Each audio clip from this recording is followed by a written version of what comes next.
Test, test, test.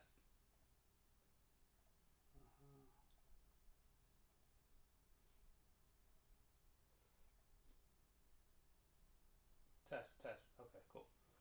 Mic is on.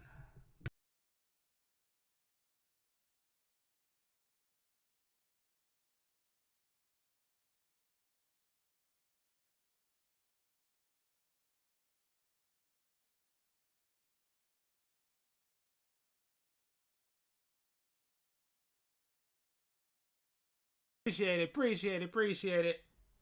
Give me a sec. Still getting things set up, but we'll be starting in a second.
Okay, okay, okay, okay, okay. Let's go ahead and stop this. I learned just something new just now. Hold on. Alright. Let me stop this. Stop. I don't need you anymore.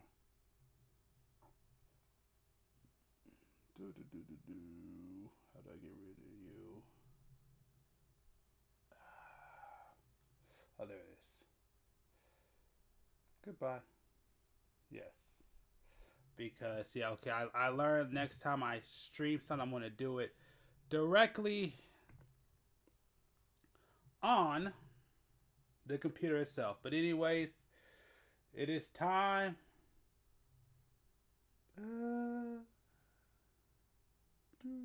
Where's that? Boom. Oh. That can't be there. Oh yeah. Yep. Got a Christmas present early. Brand new mouse. But anyways, I am back. Am I mute? Oh wait, hold on. Whoa. Okay, there we go. Okay. Yes, I am back. It's been a minute, but as you know, we do this every month. A monthly live build, and this month we're doing another monthly live build as usual. And today y'all voted. Actually, let me see if I can bring it up. Let me see if I can bring it. If I don't know if it's gonna show it. Last time it didn't show. Let me see if I can do. Where is it at? Because last time I did this crap, not crap. The last time I did this, it didn't want to show anything. Now let's see if it's gonna show it. I'll go here. Boop, boop, boop, boop.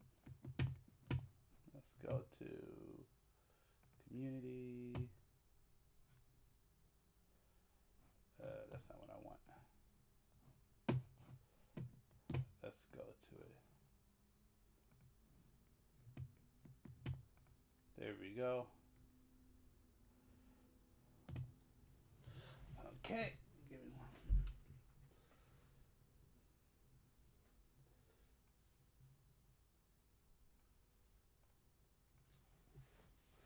So, y'all voted. What you want me to build this month?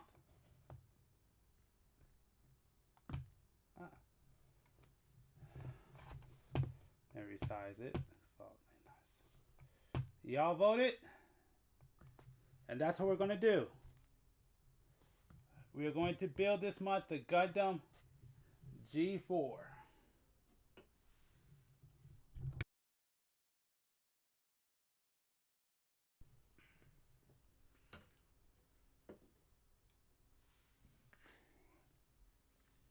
So, as usual, we're going to go ahead and get started. Going to show you all the parts. Then we're going to go ahead and put on something to watch while we build.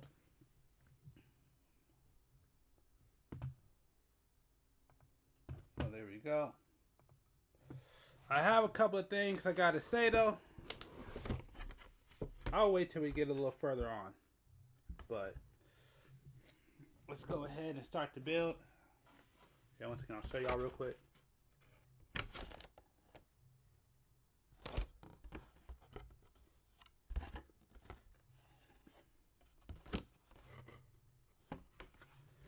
So, I got some good news and definitely some bad news that I gotta share with y'all, particularly when it comes to the YouTube channel. Ooh, we might be done with this pretty quickly. I'm happy. We might be done very quickly.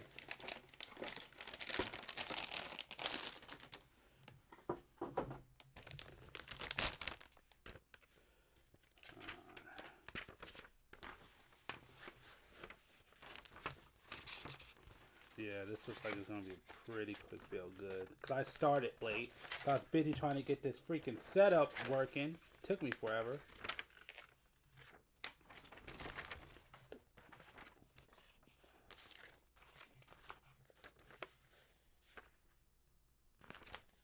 Let's go ahead and open everything up. As usual. Let's go ahead and open everything up real quick.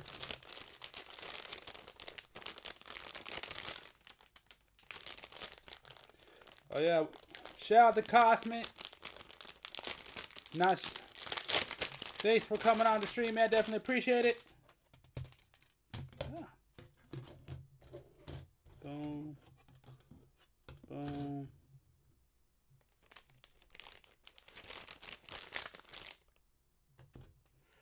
Boom. All right.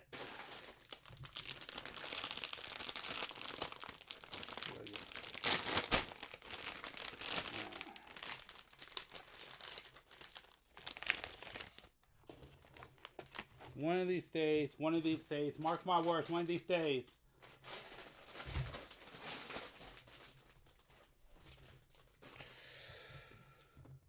I'm gonna get some music up on here and we ain't gotta worry about copyright issues. I don't know when that's gonna be, but that's definitely gonna happen one day for sure.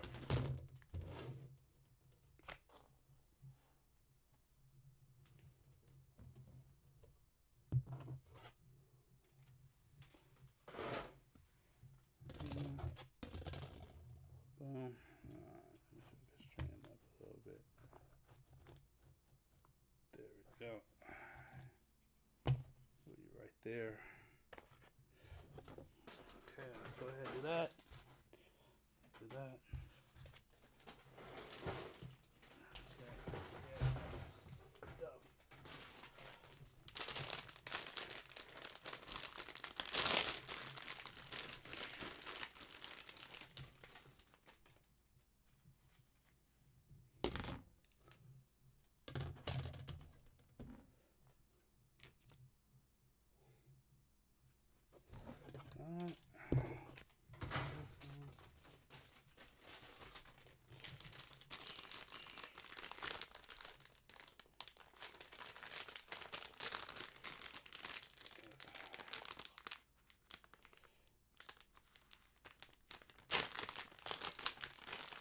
So I don't know if we're gonna have people call in today.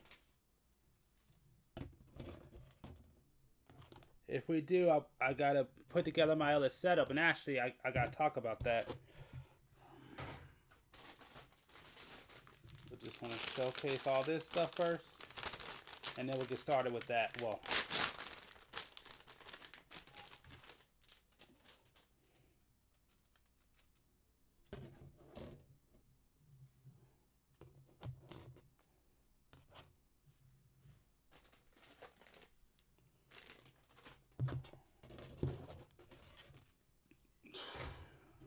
and last but not least, yeah.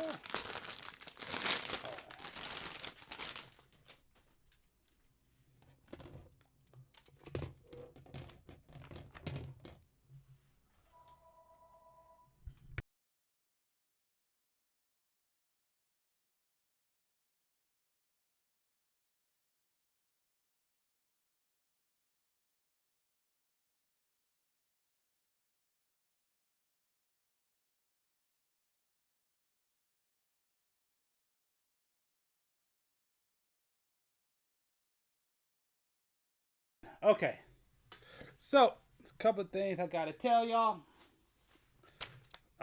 First things first, the YouTube uploads, which I am going to put this in the next unknown updates if y'all check that out. The next uploads, the YouTube, I don't want to say it's going on hiatus, but when it comes to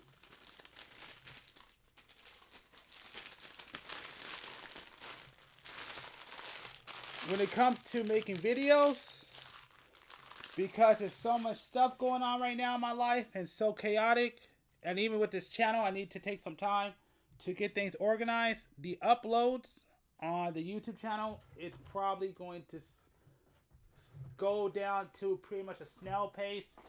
You probably won't be getting a video, or if you do, it's going to be a small one, until probably December 12th. And that's only because, like I said, I got to take care of some stuff. Well, I got to take care of some stuff in my personal life, and I need to work on this channel a little bit more because I'm totally disorganized. But because of that, the good news is, if you like my live streams, I will be doing this pretty much starting this week. weekly. So for the month of December, you will get one live stream a week for sure. So that's the good news. So even though you're losing out on YouTube videos, which sucks, you are going to get more live streams going forward. And it's only because I need to get some things corrected in my personnel. And I need to go ahead and get some... Is this it? Yep. Yep. And I need to go ahead and just get some... Get this channel just kind of... Well, channels, I should say. Just more... You know, just... I can't think of the right word, but basically I just got to get the channel working a little bit better. So I'm going to take I'm not taking a break from streaming. I mean, from doing videos, but I'm not taking a break from the channel, but I am taking a break from editing videos for a little bit. So you may get one a week, you may not get one the next week. You will continuously get gameplay. But it's okay because I'd rather take this pause. So when I do come back and I'm able to upload consistently, you're going to get a lot more stuff at a more consistent rate. And like I said, we won't have this problem. But I'd rather stop now and get things working right so we don't have problems moving forward. So that's why I'm slowing things down on the videos that I upload for basically the month of December. But just so you know, I got a dust. Just so you know, I will be streaming tomorrow for sure. So I will be back tomorrow after the live build, so I could go ahead and do some more gameplay. Okay, I need to get a duster. I gotta dust some of this. God, this crap's all dusty. I gotta dust some of that. So that's something else that's happening. What else do I have to say? But while I'm not uploading, I want to make sure that y'all know that just because I'm not uploading does not mean I'm not going to be doing things. I will be working behind the scenes. So the goal is by January to have a little bit more better structure. So y'all will get a lot better uploads and a lot more consistently, and I won't have to stop. Now, of course, I won't be able to do this full time right now, but at least we'll be able to get back to some. We'll be able to get back to some consistencies that we kind of lost in the past couple of months, just due to life issues. So I need to get those figured out, and then after that, yeah, we're gonna come back a lot more better. So that's something I wanted to say at the beginning of this live stream. So if anybody comes back and watch it, you know what's going on. And again, I will be putting this in the next video I upload, so you have that understanding. But that's why I said I'm not leaving. I'm not going nowhere. I just need to kind of just get things in order. That's the whole entire goal, is just to get things organized. Once I got everything organized, I'll be able to do this consistently with no issues. So that's the good news. The other good news I want to say is after this week, another reason why I gotta go kind of slow down on editing videos is I am going to be upgrading my live stream for most likely the final time, I want to say, at least for this variation. So I ordered some things. Shout out to Black Friday. So and it will fix my problem when it comes to chat, because basically for me to read chat, it's all the way on the other side of the room, and I'm tired of that. So I'm going to take the time to actually go ahead and fix that. And yes, by the time, probably by December, oh yeah, chat's going to be tight. It's going to be working well. So instead of me, like, when y'all respond in chat, I'm not paying attention. Well, now I don't have to be across the room. It's going to be right here where I can actually see y'all when you hit me up in real time. So I won't have any more issues. Did I get the right one? No, I did not. Crap, I'm already messed up. But I forgot to do this on stream. Shouldn't do it this way, but these I don't really care because it's the internals.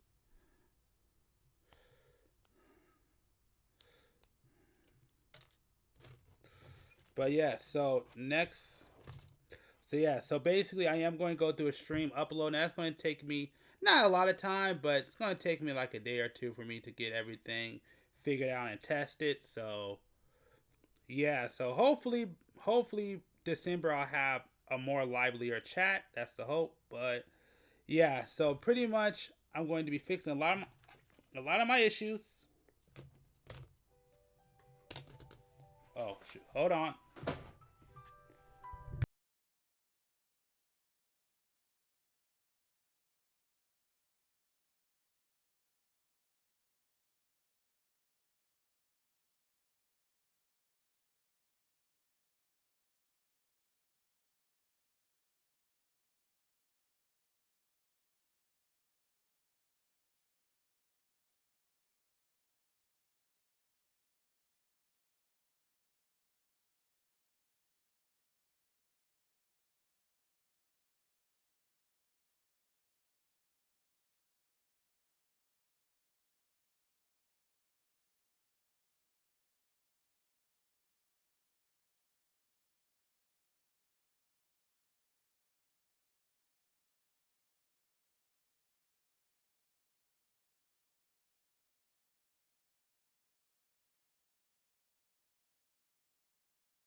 Sorry about that. Had to mute to get some food figured out. We got it figured out. But now with that being said, um,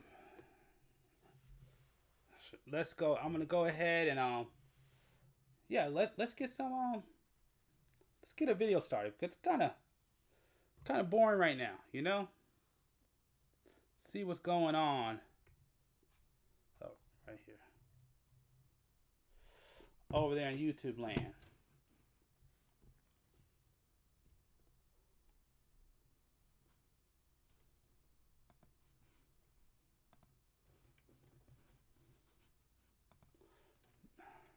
Oh, what? Oh, yeah, what the?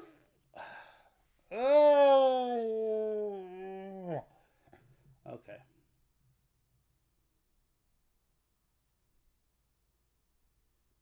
Okay. That's fine. That pisses me off. Oh, yeah.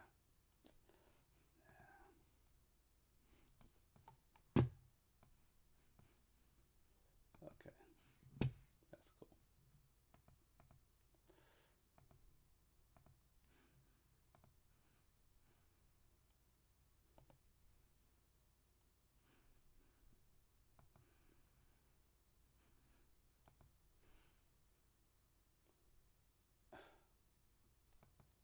Wow.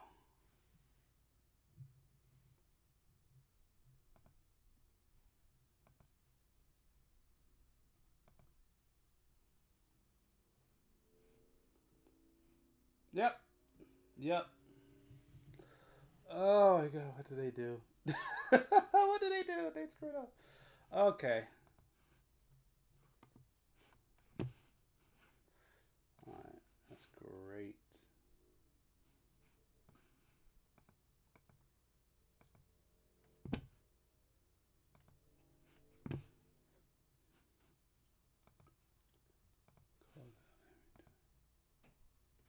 Go to big YouTube. There we go. Okay. That sucks. Alright, let's just click on one of my videos.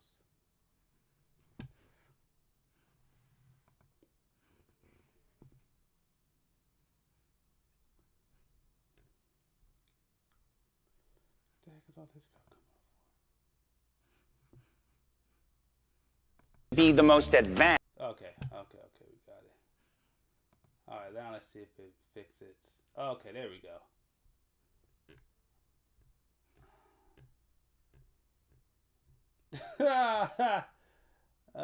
Nothing I want to watch is coming up. Oh,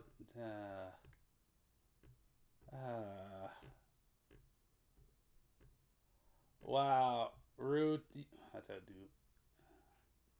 YouTube ruined the. What the heck? Why did it ruin? That sucks. YouTube ruined the reactions.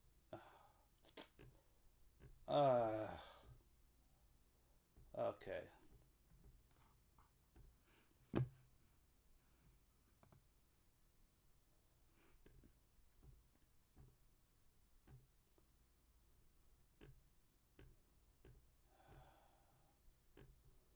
I'm so angry. I'm so angry. Okay, hold on.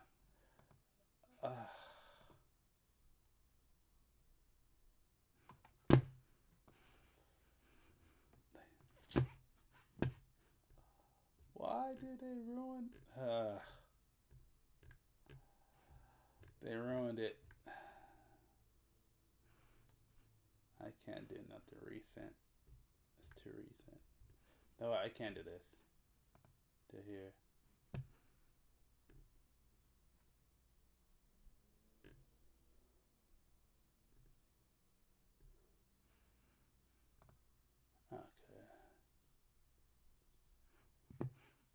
Okay. That's cool. Let's see if I keep clicking on things, if I can get it back to normal. I wish I would have done this earlier. If I would have known this, I would have done this before I streamed.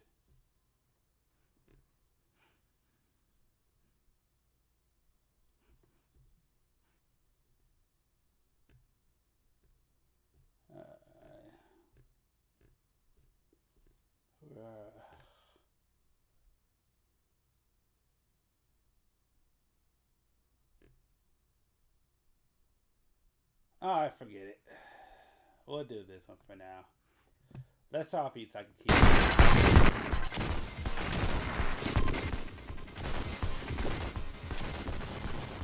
Welcome to Mojo Plays, and today we're counting down our picks for the 20 hardest Sega Genesis games.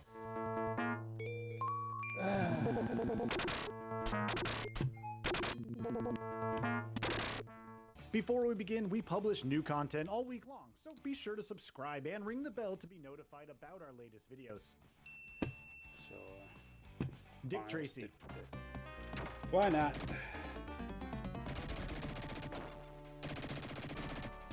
You never really hear many people talk about the Sega Genesis Dick Tracy game, which is a real shame. Apart from its unique 2.5D gameplay where you can fire your weapons both left and right as well as into the background, the game has a truly killer jazzy chiptune soundtrack. Stepping into the shiny dapper shoes of Dick Tracy, it's up to you to take down the city's goons in hopes of putting a stop to Big Boy. Blasting away through the game stages with your Tommy gun is a lot of fun, interspersed with chaotic police chase vehicle sections. It's a downright Cool. All right. At least that works. That's all that matters. This freaking irritated.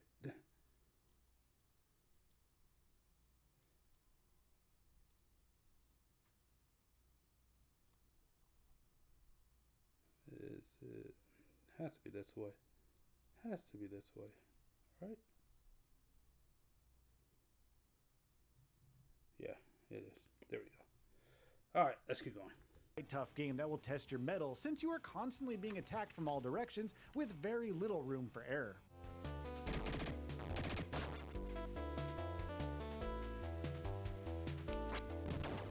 Eternal Champions.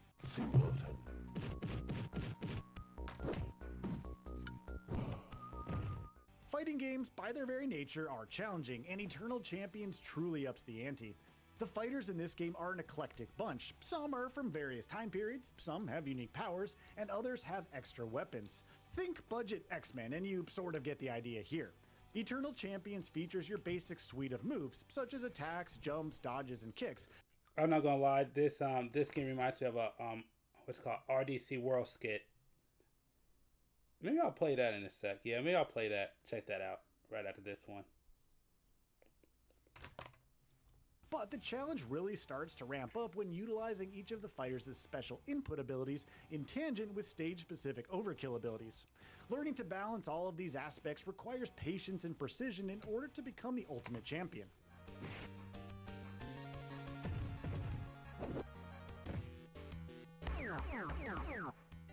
Jewel Master.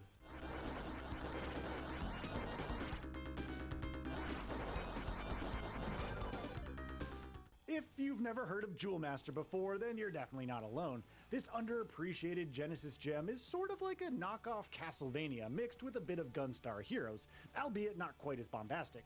On the surface, Jewel Master might just seem like another simple adventure game. However, dig a bit deeper and you learn about the game's many challenges and nuances. This is especially true when it comes to the game's ring system, where you must collect, equip, and swap around various powerful rings that dish out unique attacks and special traversal abilities. Knowing when and where to use certain rings makes Jewel Master a tough game to complete, in addition to its many baddies and tough boss fights.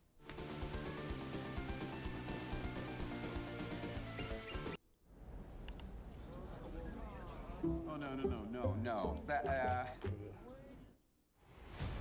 I'm offering you the opportunity of a lifetime. Get Max for $2.99 a month for 6 months. I'm gonna make you so happy. Undead Line. 14, 15.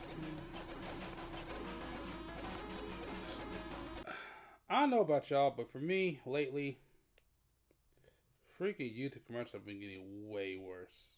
And I'm getting really tired of it. I really am.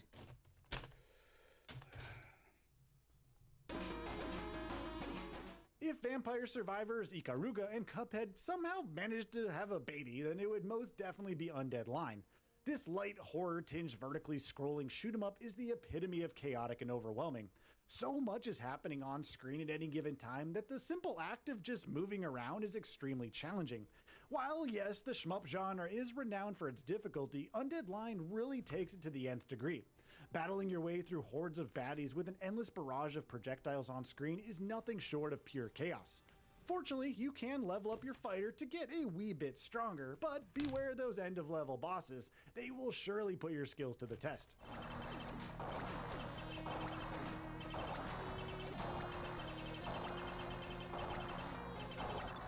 Castlevania Bloodlines.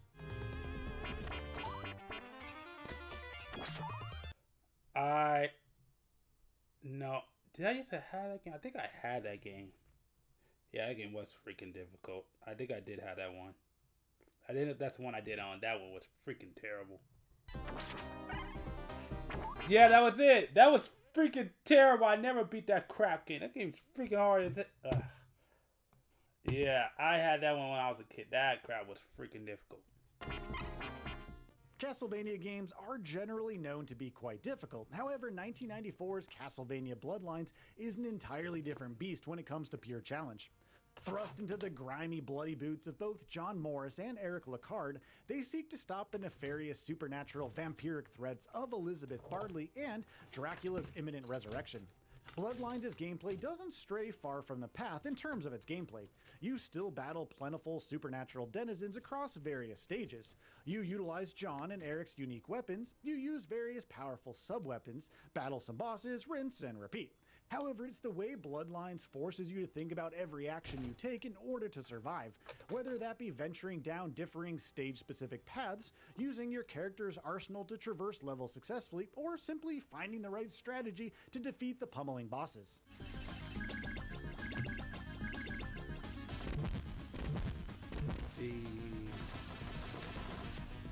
Shadow of the Beast.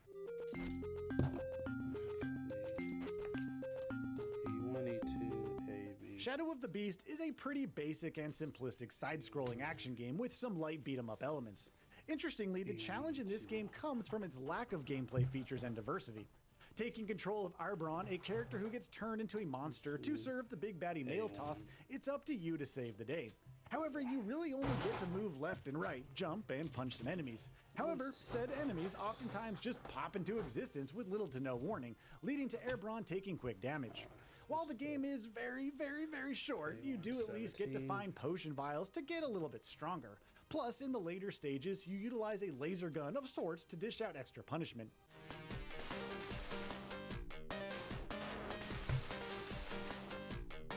Yeah, a lot of these I don't even know what the heck they are. Never even heard about it. I never heard about some of these.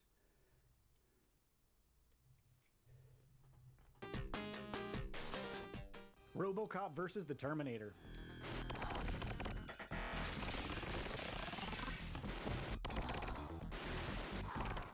This guns-blazing action side-scroller can be downright brutal at times. With so much happening on screen at any given moment, it can be tough to figure out what to focus on since everything seems to want to destroy RoboCop. From flying bullets to sentient projectiles to enemies that seem to never stop spawning to stage-specific hazards, RoboCop has his work cut out for him. Obviously, he has plenty of incredible firepower to take on Skynet and the Terminator, but you best be prepared to get walloped around every cyberpunk-drenched corner.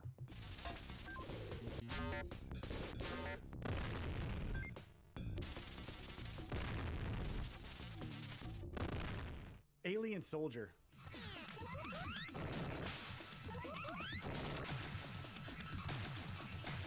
Boy howdy, Alien Soldier is not for the faint of heart. If the intense screen shake doesn't knock you out of your seat, then the deluge of vibrant on-screen effects will surely keep you wide awake, eyes fervently glued to the screen. Then of course there's the coterie of creepy robotic denizens that will test your precision and mettle. Now it might be a bit reductive to call Alien Soldier a boss rush style game, however that's definitely what it seems to be. Now, it should probably come as no surprise that this game is brought to us by Treasure, a developer who is synonymous with hyper-vibrant run-and-gun games with oodles upon oodles of challenge. Taking on each of the game's many bosses, interspersed with some shorter, simpler stages, means that you need to constantly swap out weapons and gameplay styles to just make it through alive.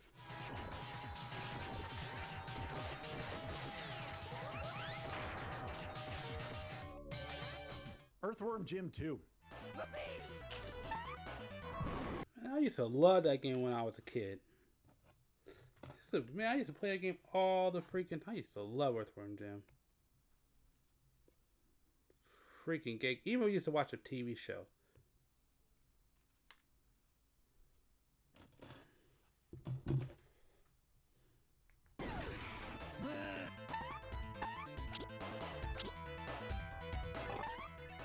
I bet if you took Mr. Earthworm Jim and thrust him out into the sunlight to bake and fry, he would then rise from the ashes to pummel you in the face, since that's just how hardcore he is. Well, such is the case with the sequel to the beloved Earthworm Jim. This utterly wacky fever dream of a game is equal parts over-the-top zany and incredibly challenging. No two stages are ever the same, which means you are constantly swapping up gameplay styles. Want to toss pigs down chutes? Want to catch some intergalactic puppies? Want to play a game show as a worm-like salamander thing? How about carrying cows to progress? Well, worry not, you have all of that wackiness and more in Earthworm Jim 2. Groovy! Tender. Kid Chameleon.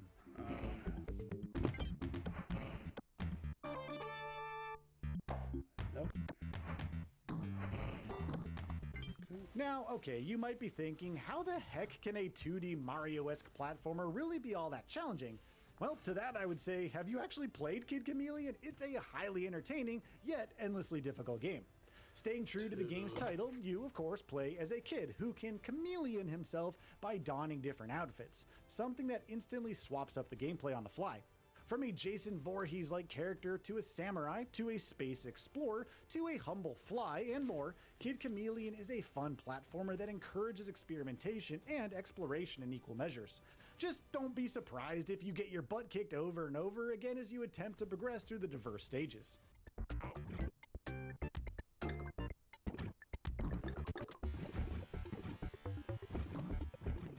Shadow Dancer: The Secret of Shinobi.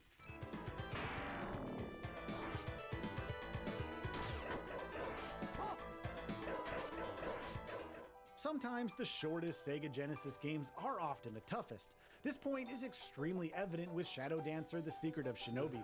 While expert players can easily finish the game in under 30 minutes or so, everyone else will likely take hours. The Shinobi games in general are brutal, and Shadow Dancer might just be the hardest of the bunch.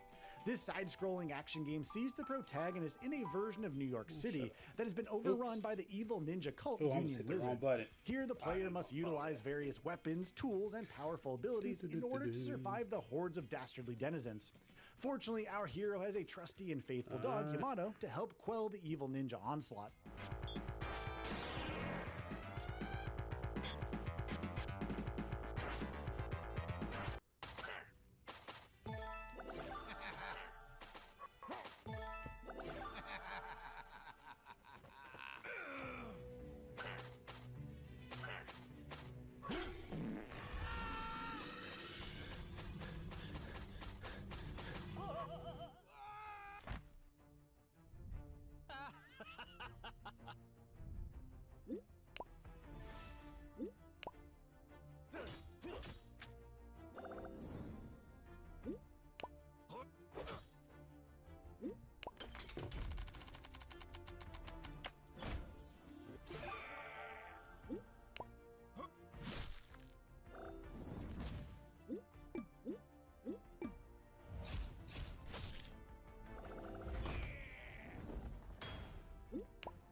What do these scammers want? Transfer.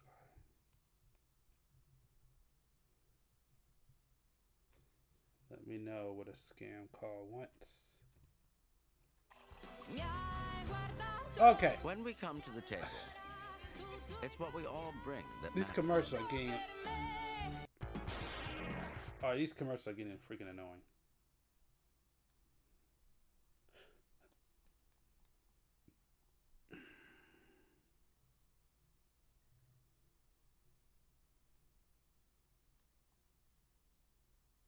Oh.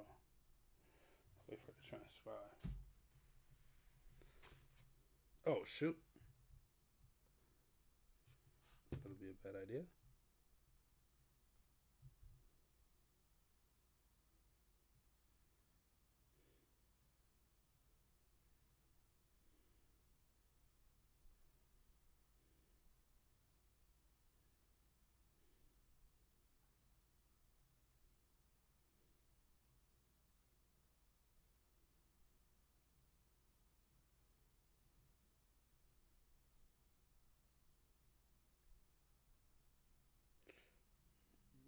All right.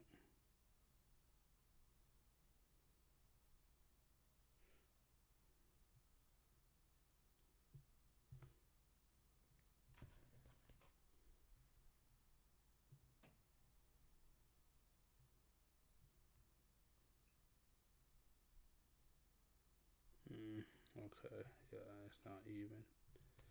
All right, bring it down some.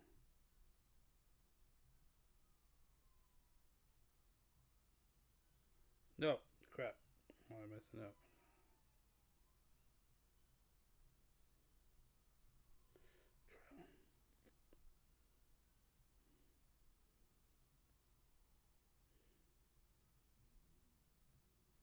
What can I get?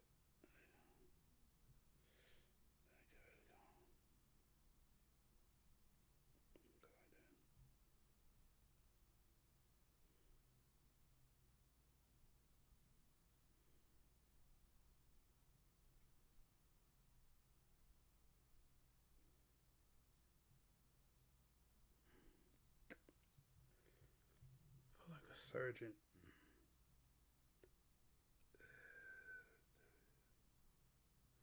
There we go. There we go. There we go. That's better. All right. All right. Now we're good. Jeez.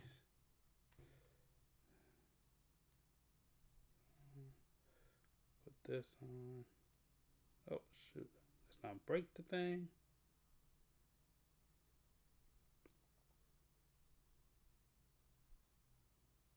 Yes. And we'll put this on. Ah. Okay. Perfect.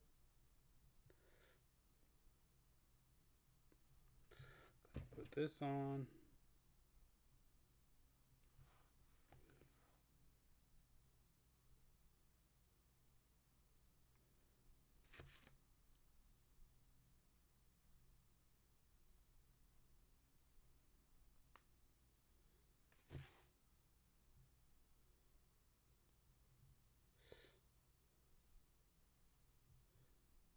Alright, and then I just need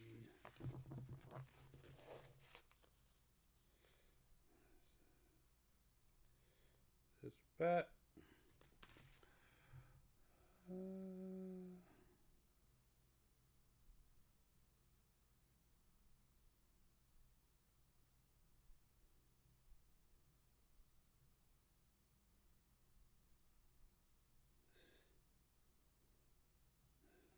No, crap. Oh, no, come on. No, this is, oh, jeez. Okay, perfect. Turn it around.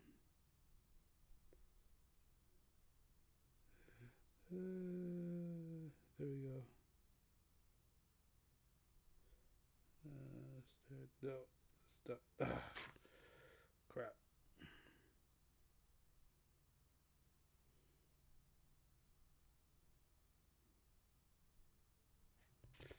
All right. Mistake. Come on.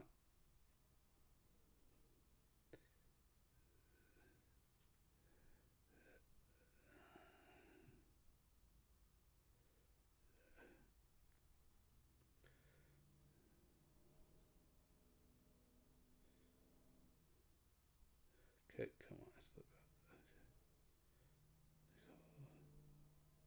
out. Finally. All right. Whew. Okay. Head done. Oh, wait a minute. You can't even see him. I'm in the frame. There we go. Okay. Let's get back to this. Phantasy Star 2.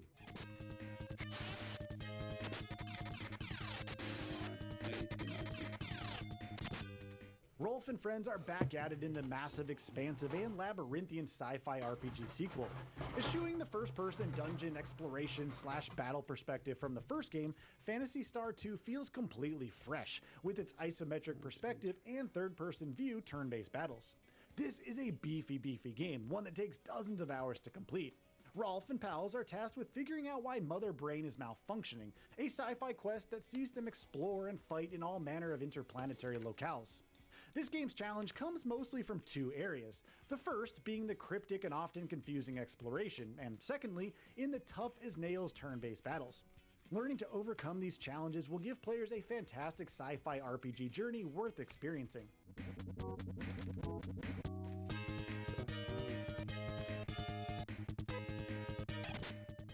Streets of Rage 3.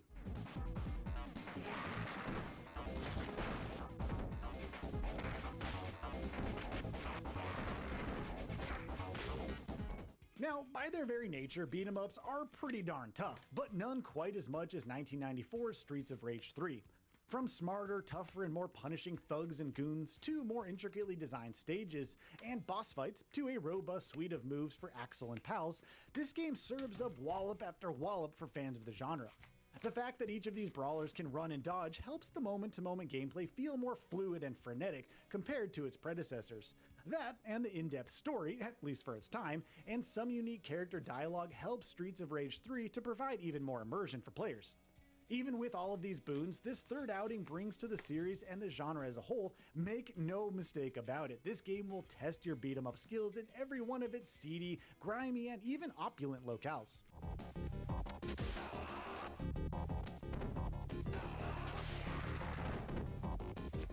Hard driving.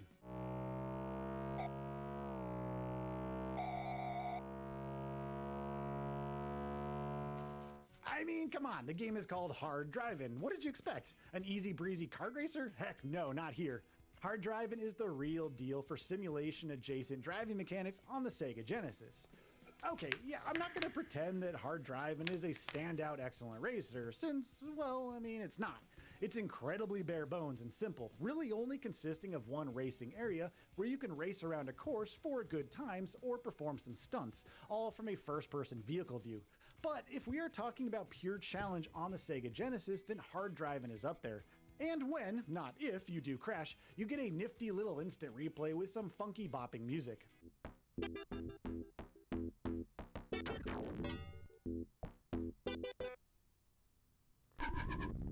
Okay. The Adventures of Batman and Robin. I remember that game. That game was freaking hard.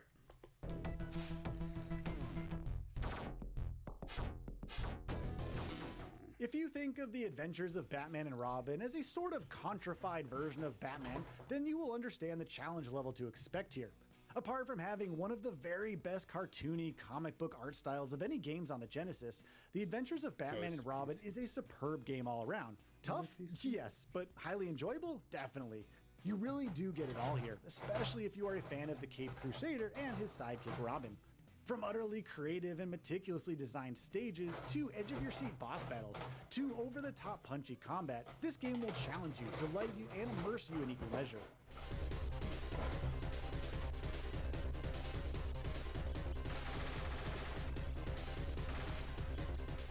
Fatal Labyrinth. You're gonna see a lot of action. Lances exploding, sparks all over the place. Falconry, a variety of characters. Excellent horsemanship, even crazier fights. We look forward to seeing you here at Medieval Times.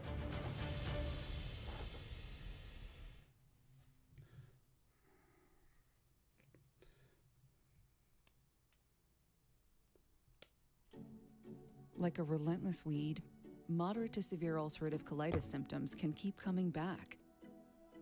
Start to break away from UC with Tremfya, with rapid relief at 4 weeks. Tremfya blocks a key source of inflammation. At 1 year, many people experienced remission, and some saw 100% visible healing of their intestinal lining.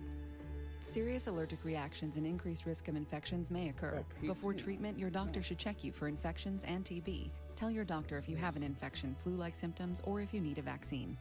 Healing is possible with Tremfya. Ask your doctor about Tremfya today.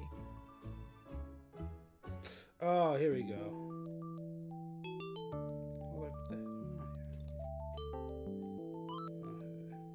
Fatal Labyrinth is a pretty straightforward RPG where you guide a hero through various floors of a massive castle, defeating enemies, leveling up, and obtaining new items and equipment. The sole goal here is to save the village below by ascending the floors in order to defeat the evil dragon at the top of the labyrinth. Instead of the more traditional turn-based combat that was fairly common for the time, Fatal Labyrinth utilizes a more action-centric approach, and while moving across tiles, whereby the enemies only move and attack as the player does. It's an intriguing concept, but it makes for some challenging battles. And we do this.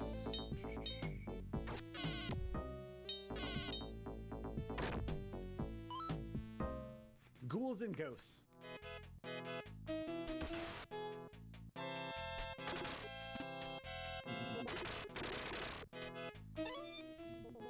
I swear, everything and anything is out to get you in Ghouls and Ghosts. Nowhere is safe. Heck, even the trees look like they are unhappy that you are there. Fortunately, Sir Arthur is here to save the day. Venturing across various fantasy and supernatural realms, Sir Arthur must slay the devious denizens of the night in order to rescue the princess and save the kingdom.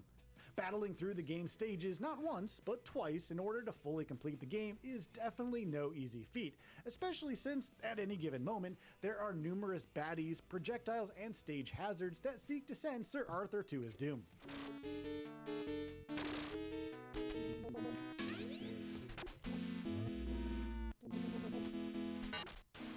The Immortal.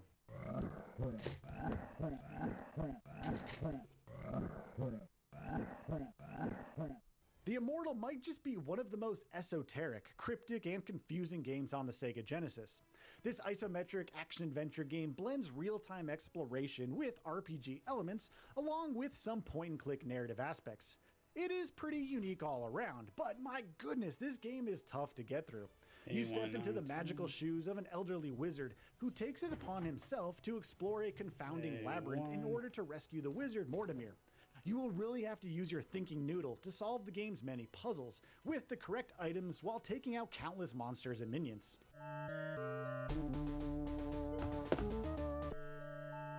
Okay, hold on. I'll be right back. Let me go back to my channel. I'll let you watch the rest later. I'll be right back.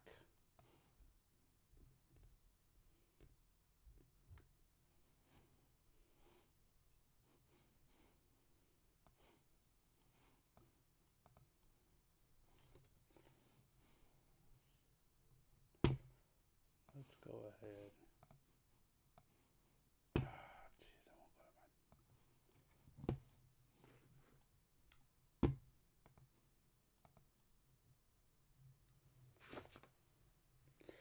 Yeah, I'll be right back.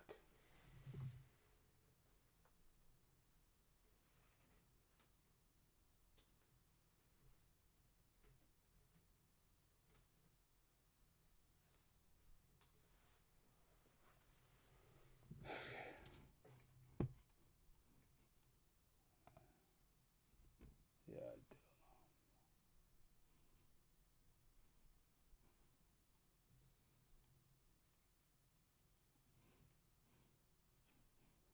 Here, I'll put some gameplay on. Actually, let me close this out. This one. Still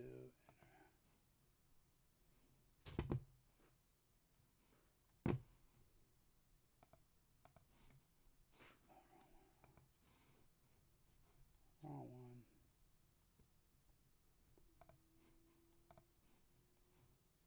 Okay, yep.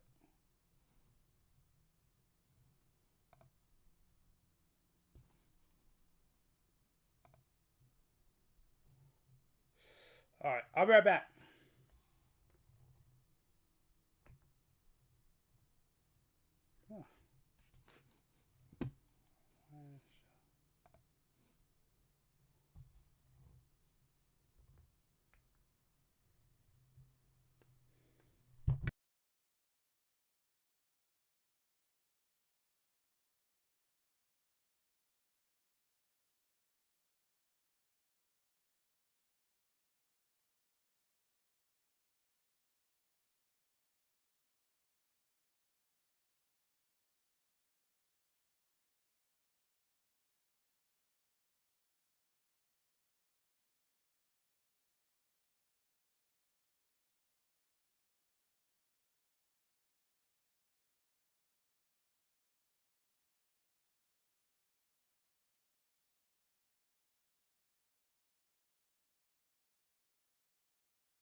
Okay, I am back, and I'm not gonna lie.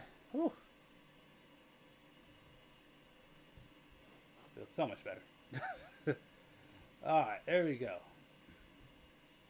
Get back to what we were doing earlier.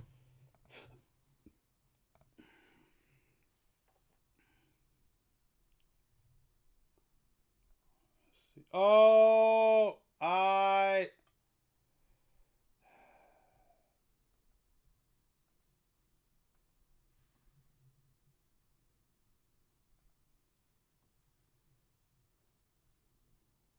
this is driving me freaking nuts.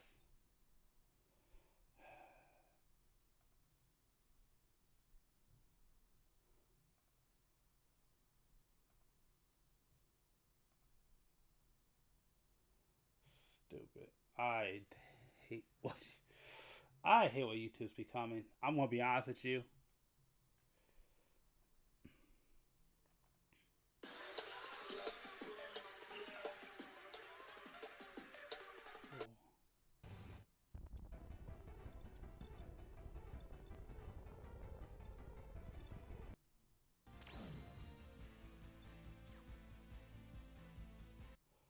There we go. Why is everyone spiraling over YouTube banning ad blockers? Like, chill guys, just use Pi. It's a free Chrome extension that's actually made by one. The early 90s was a dope time for Mega Man. With the last 4 mainline games receiving tons of praise, Capcom peeped that they were sitting on something special. Then everything changed once the Super Nintendo hit the world. Capcom wasn't gonna miss a chance to bring their Blue Hero to this new console, but they also didn't want to just slap the classic Mega Man series on it. Instead, they decided to make a spin-off that would upgrade everything about the franchise. Not just mechanically, but narratively too. Folks, welcome back to my mini-series covering the history and lore of every single Mega Man. Last time we covered classic Mega Man, but now we're moving forward a whole century to talk about his successor. This is the story of the robot with infinite potential, a Reploid desperately searching for peace in a world of violence. This is the story of Mega Man X. The greatest Mega Man to ever be built. I don't care what anybody says. I'm dying on that sword.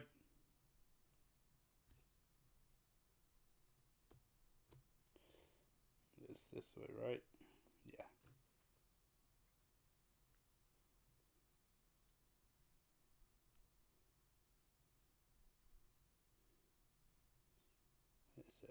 Oh.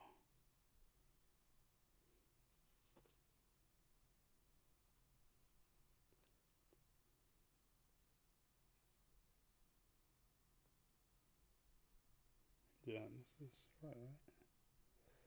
No, this is right. This is how you're supposed to be, right? Confusion sign. No, it's this way. No.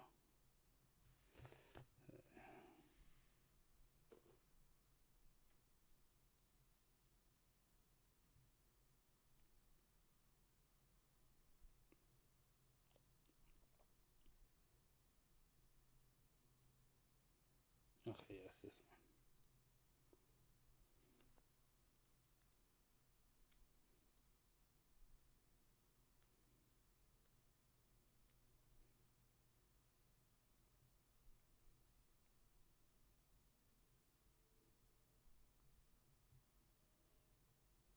Oh.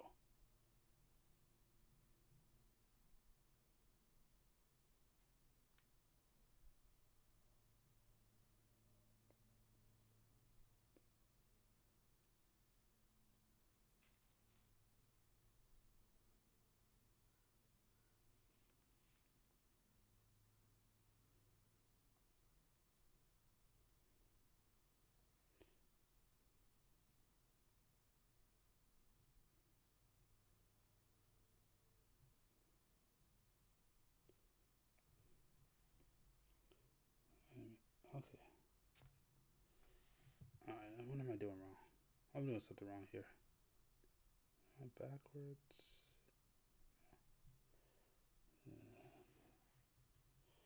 So it says this way.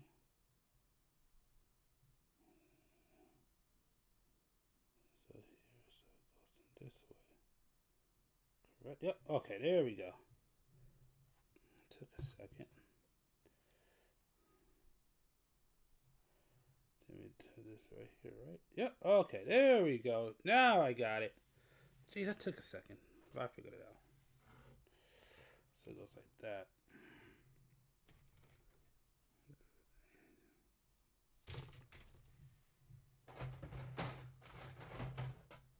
Okay. That makes total sense.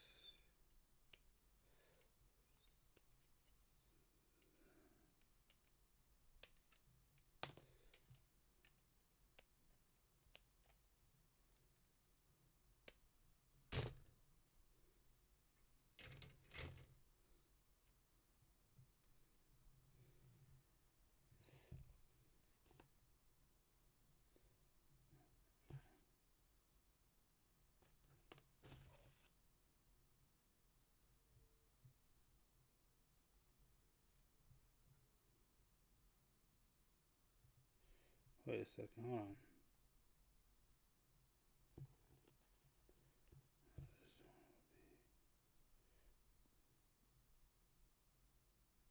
This way, right?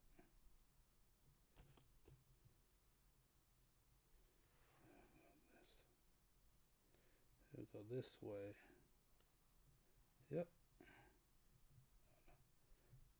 That needs to work. Alright. Come on. Oh, it's going.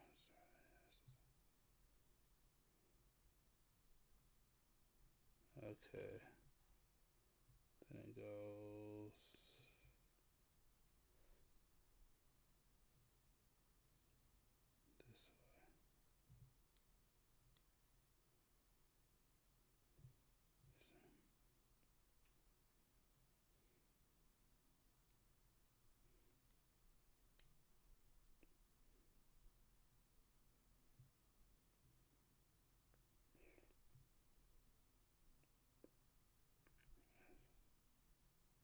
Hold on, wait a second. Is this right? This can't be right, can it?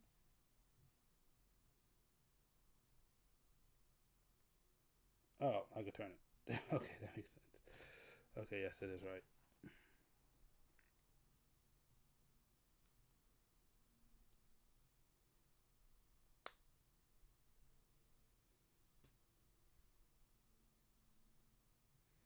Okay, it is right.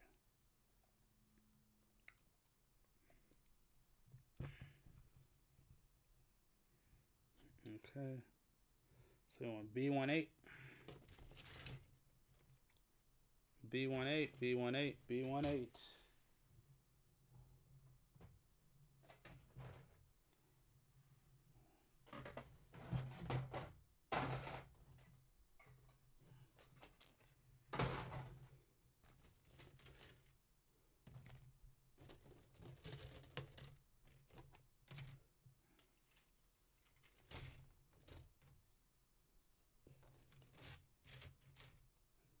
B18.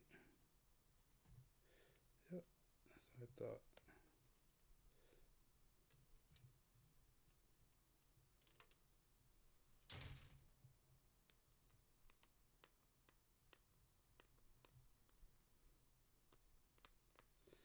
Okay, alright, let's get back to it.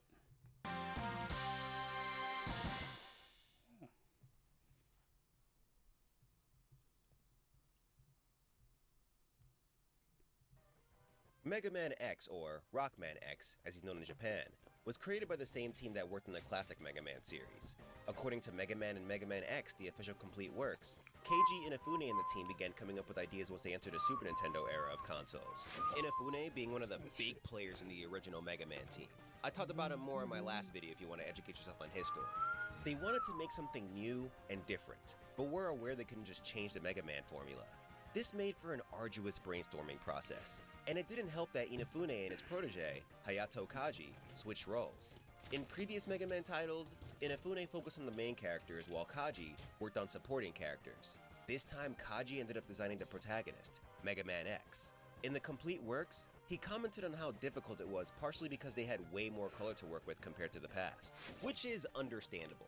Classic Mega Man was almost all blue just to save data. Now with the introduction of the Super Nintendo's better hardware, these guys had options. And looking at the design now, I think Kaji killed it.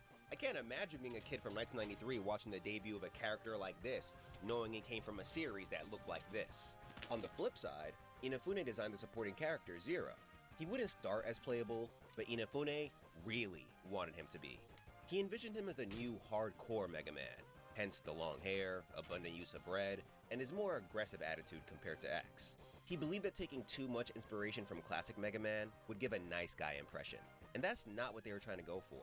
But funny enough, that is one of my mains. Zero is, yes, Zero's my guy. Inafune did not mention all that when he submitted the designs for X and Zero to his boss. He presented X as the new Mega Man, and to avoid any critical analysis, he simply introduced Zero as the sub-character. Makes you wonder what the series would have been like if Zero was the protagonist. The hardcore vibe remained the theme as Mega Man X was fleshed out. The setting, which we'll get into once we cover the lore, was made to be a lot darker and more tense, and the villain, Sigma, was designed to be way more of a threat than Wily. While iconic, Inafune believed that the Mad Doctor had a side about him that you couldn't really hate, and I get that. In the last video I mentioned how Wily kind of felt like a cartoon villain, and that added some charm to him, sure, but because of it, I was never really worried about his schemes. I knew the majority of his plans would fail and lead to him groveling for his life. Sigma, on the other hand, was created to be an absolute evil, and has a little more complexity to his backstory. Just by looking at their design side by side, you can see the difference in aura. Gameplay-wise, a ton of new features were added to take advantage of the Super Nintendo's power. Since RPGs were popping off during the time, they added armor upgrades to simulate the feel of leveling up and getting stronger.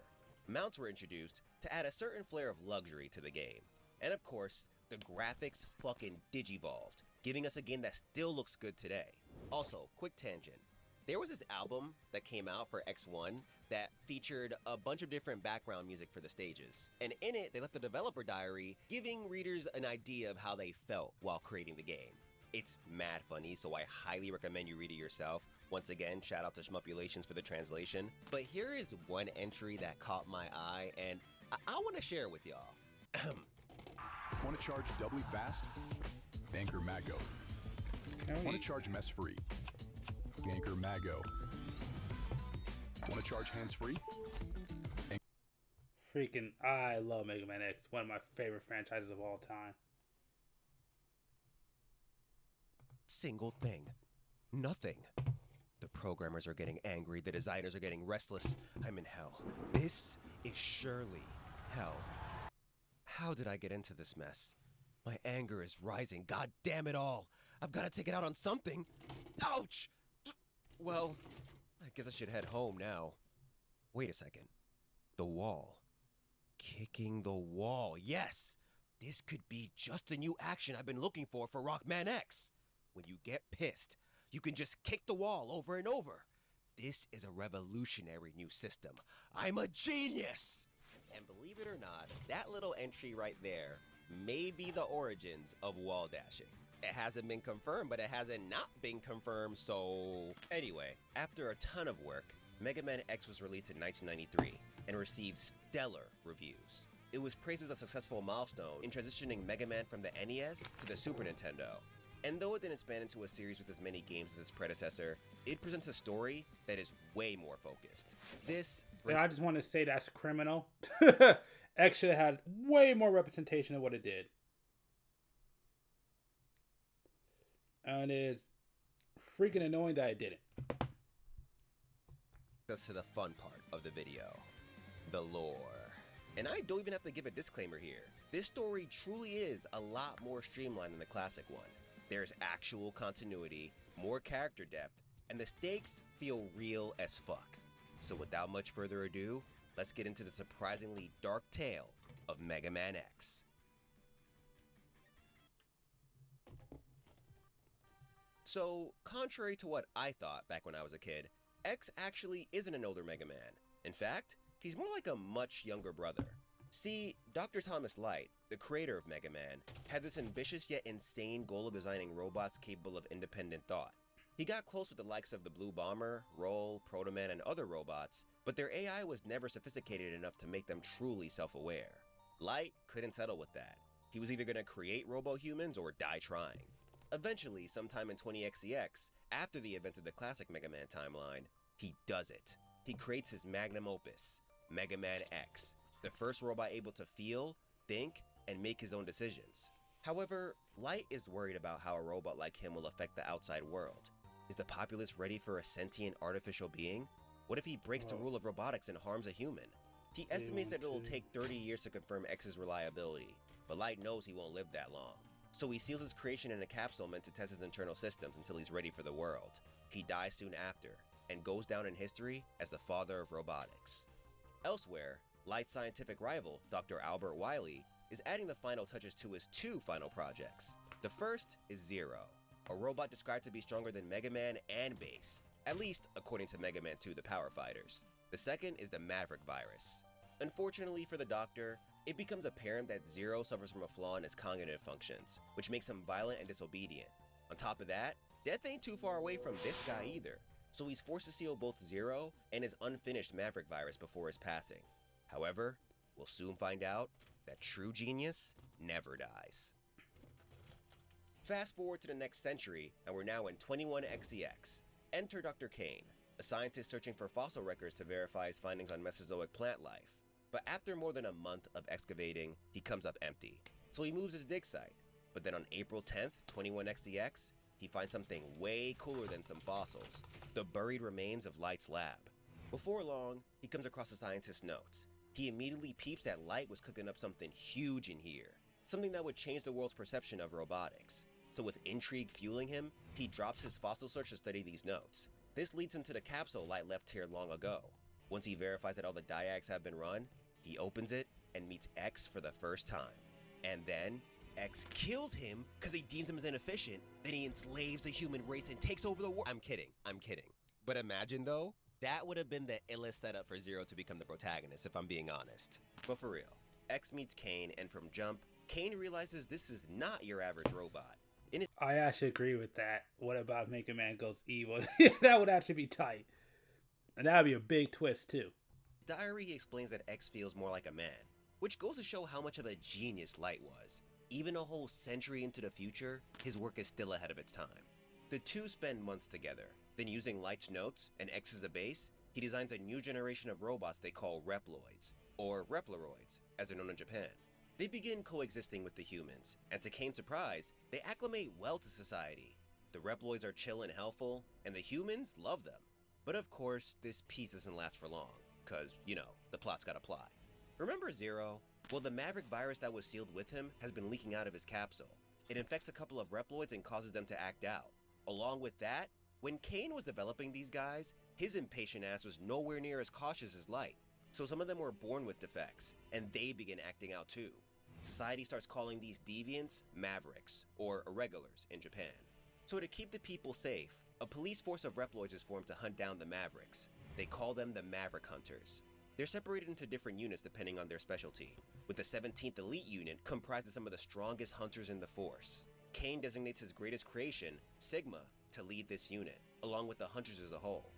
Now, while all this is happening, X is sort of having an early life crisis. He questions his place in the world and continues to wonder what Light's big plan for him is.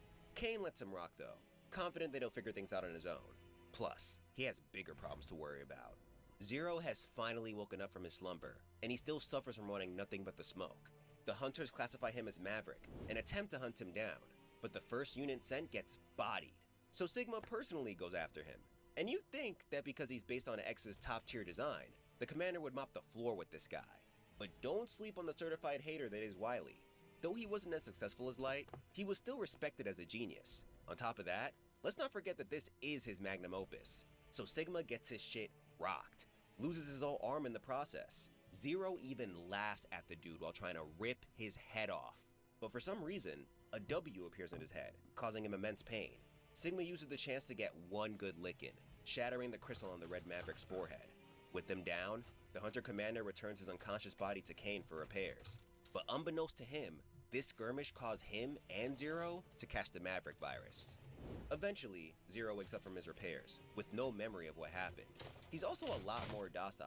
It looks like the Maverick virus altered his personality and fixed his lust for the hands. According to this official character relationship chart that was drafted between Mega Man 5 and X1's development, the reasoning for this is because Zero was already the baddest robot of all time, so it turned him good instead. This is the coolest innovation of our lifetime. The world's first titanium non-stick pan. It's gonna blow your hair back. The non-stick. He decides to join the Maverick Hunters, and quickly rises to Special A class thanks to his exceptional skill. Though he's more calm now, he ain't afraid to catch a body if he has to. X eventually joins the Hunters as well, equipped with the upgraded Mega Buster developed by Light, the X Buster. But unlike Zero, his disdain for violence makes him more hesitant on the battlefield. This keeps him at the B class level, even though he's capable of so much more. With these new recruits, the Hunters continue their battle against Maverick Reploids and Mechanaloids, the latter being robots with subhuman intelligence. Think of them as less advanced Reploids with specific tasks they are dedicated to. They're usually pretty large too. As the Maverick attacks continue, the Maverick virus assimilates with Sigma's immune system. It mutates within him, earning it the new name, the Sigma virus. Then eventually, Dr. Kane's worst fear comes true. Yeah, I'm not gonna lie. You know what? Forget it. I'm not even gonna say nothing else. Just wanna let it play. I'm enjoying this right now, though. The Hunter Commander goes Maverick. He concludes that humans are holding them back from evolution. Then after recruiting a bunch of his old comrades from the Hunters, he leads an anti-human rebellion against society, thus beginning the infamous Maverick Wars, and bringing us to the first game in this timeline, Mega Man X1. So already, this story is leagues above classic Mega Man. The tension, the stakes. Inafune wanted this to be hardcore, and they fucking did that shit. I like how X and Zero are sort of the last physical remnants of Light and Wily, but unlike their creators, they work as a team. I also love how Mega Man went from being a character who was so sure of doing what was right, to now being someone confused about his place in life. It makes him way more interesting than his 20xCX counterpart, with this conscience of justice circuitry or whatever, and we just got to the first game. Anyway, with Sigma gone, Zero is forced to take command of the remaining Hunters, which is pretty much just X. Then they split up to confront the Maverick army. X arrives on the highway and clears out a bunch of enemies as this fucking banger plays in the background.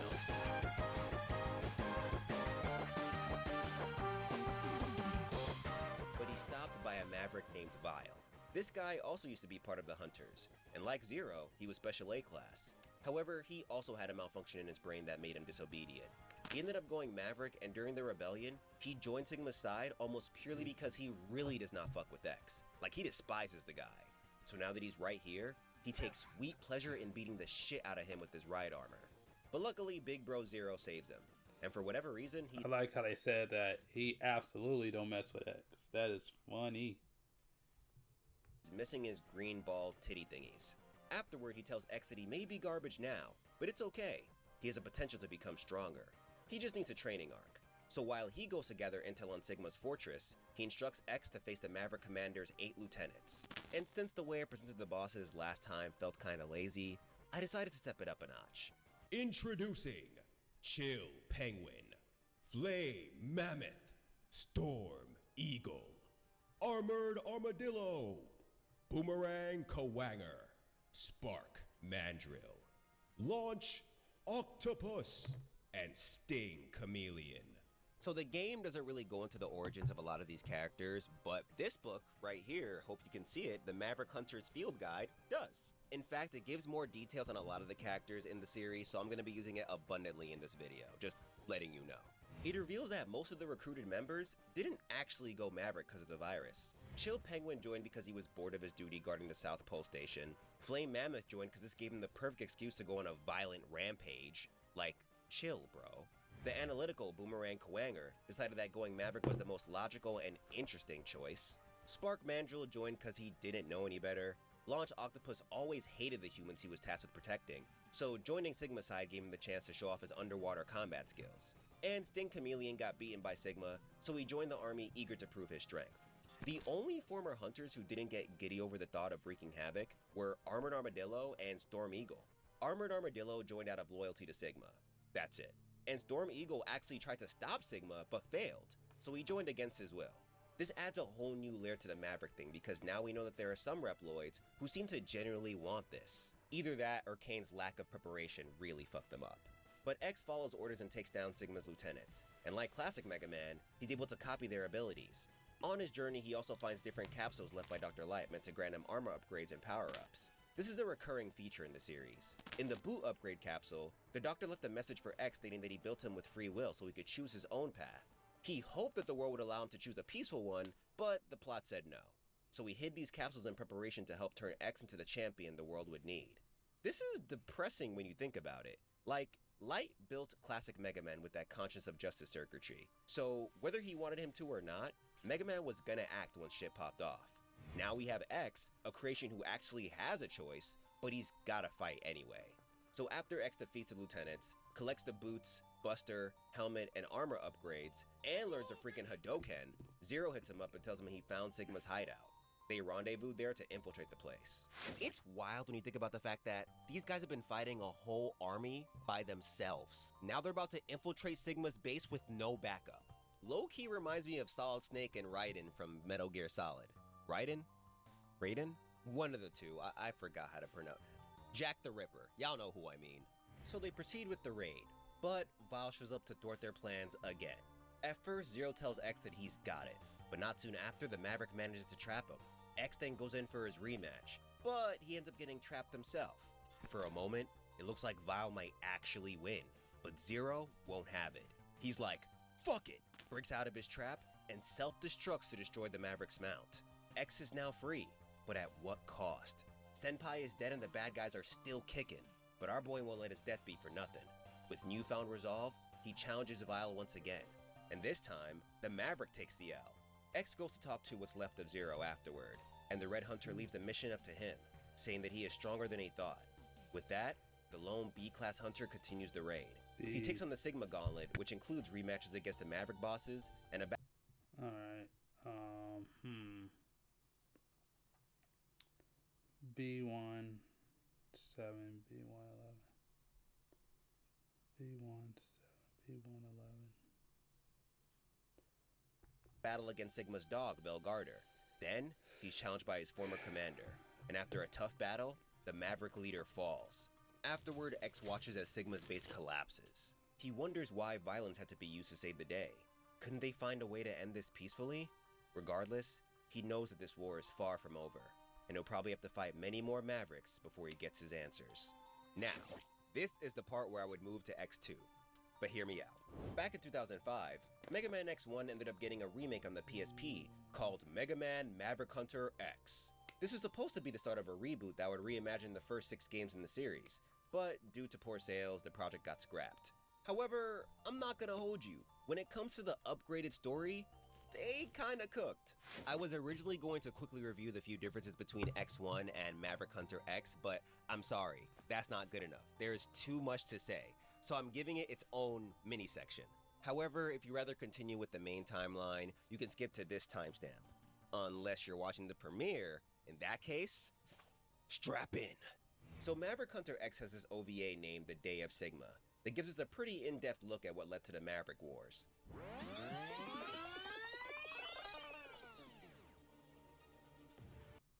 At Harbor Freight, we do business differently from the other guys. We design and test our own tools and sell them directly to you. No middleman. No folks in suits telling us to raise prices for the heck of it. Just quality tools you can trust at prices you'll love. That's how we like to do business anyway. Whatever you do it for less at Harbor Freight. Get ready. Our biggest deals of the year drop Thanksgiving weekend.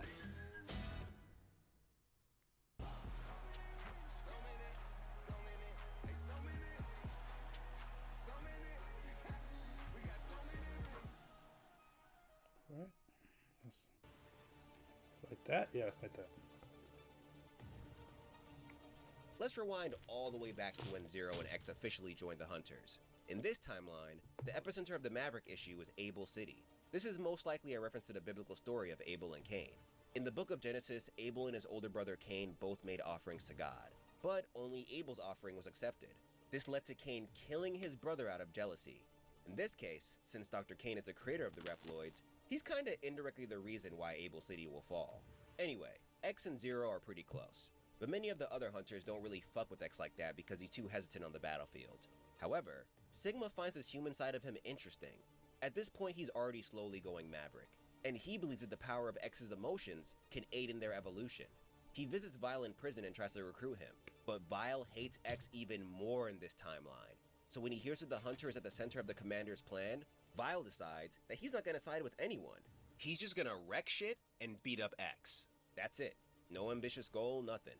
For Vile, it's simply fuck X and anything he's involved with. Eventually, Zero and X track down the culprit behind the Maverick attacks plaguing the city, Sigma. So they tag team him, but fail. Zero gets put down so easily that it makes me question if they even fought in this timeline, and X doesn't really do any better.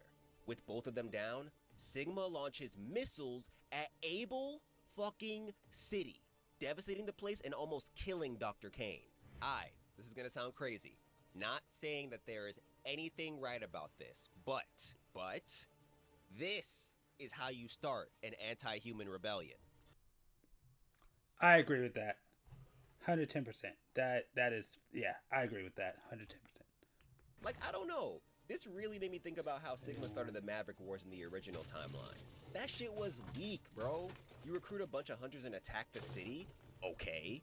This Sigma had the balls to commit to the cause and do the unthinkable. Imagine if this is how they started the original X1 back in 1993. First time players would have lost their fucking minds.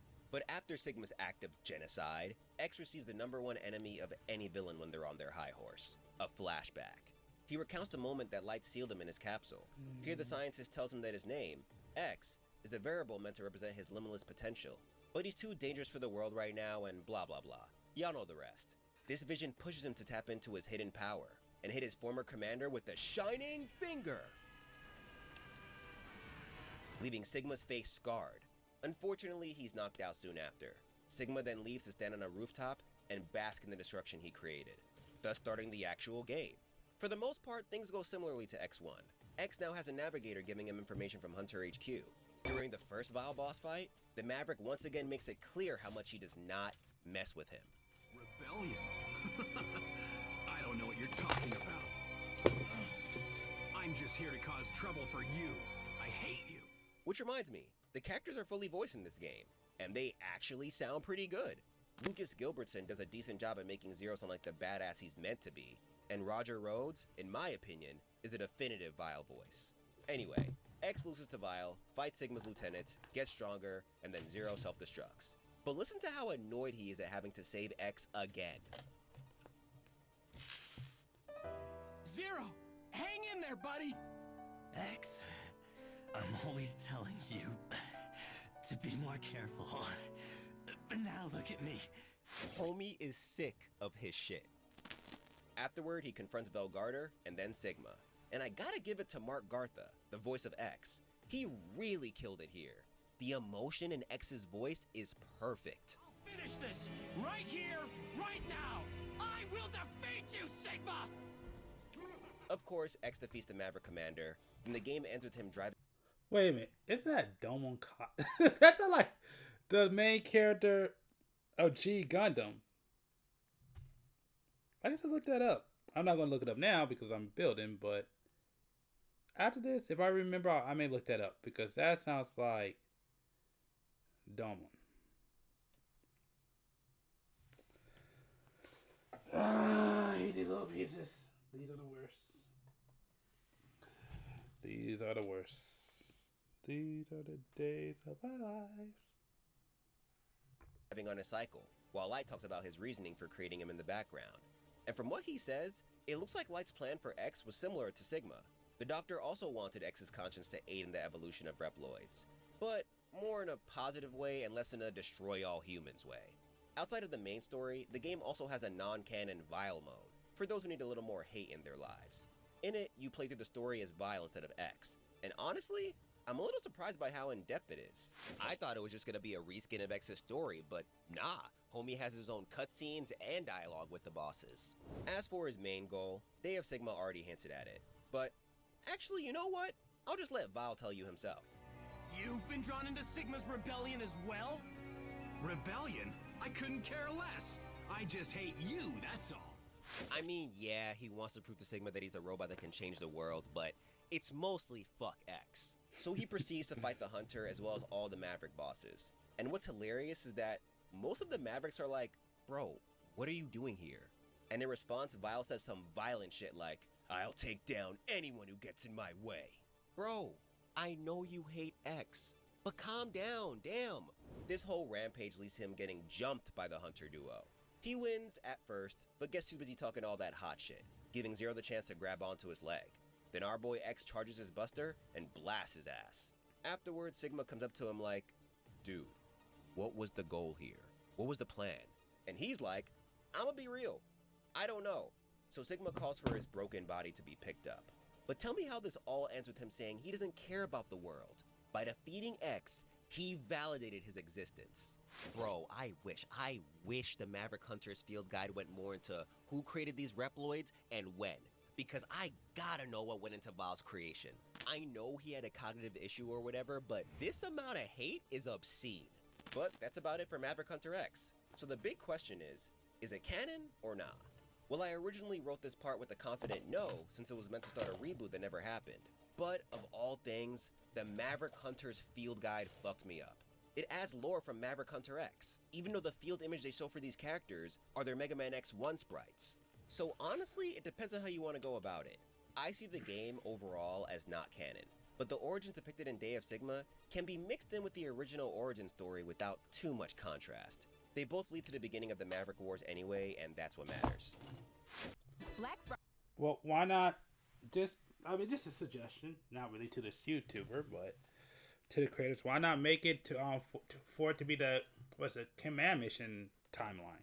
Because there's two different timelines. It's a Command Mission and there's the Mega Man Zero timeline. Why not make that one the Command Mission timeline, the other one the Mega Man Zero timeline? Just saying. Friday lasts all week long at Aaron's, with up to 40% off select products all through the store and at Aaron's.com.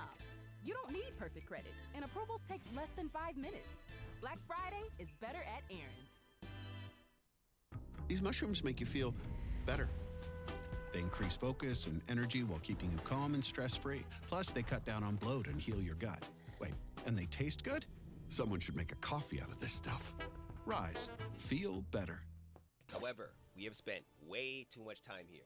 Folks, I'm gonna need you to rewind and forget everything you learned about Maverick Hunter X. For the people who skipped, welcome back. I hope you got some snacks, because it's time to get into Mega Man X2. It's been a few months since the events of X1.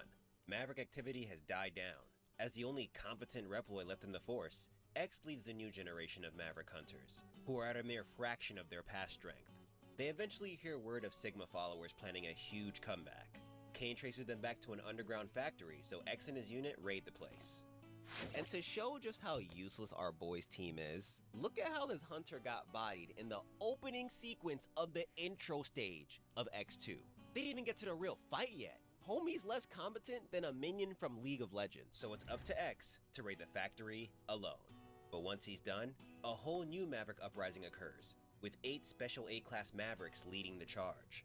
Wire Sponge, Flame Stag, Bubble Crab, Wheel Gator, Overdrive Ostrich, Crystal Snail, Morph Moth, and Magna Centipede.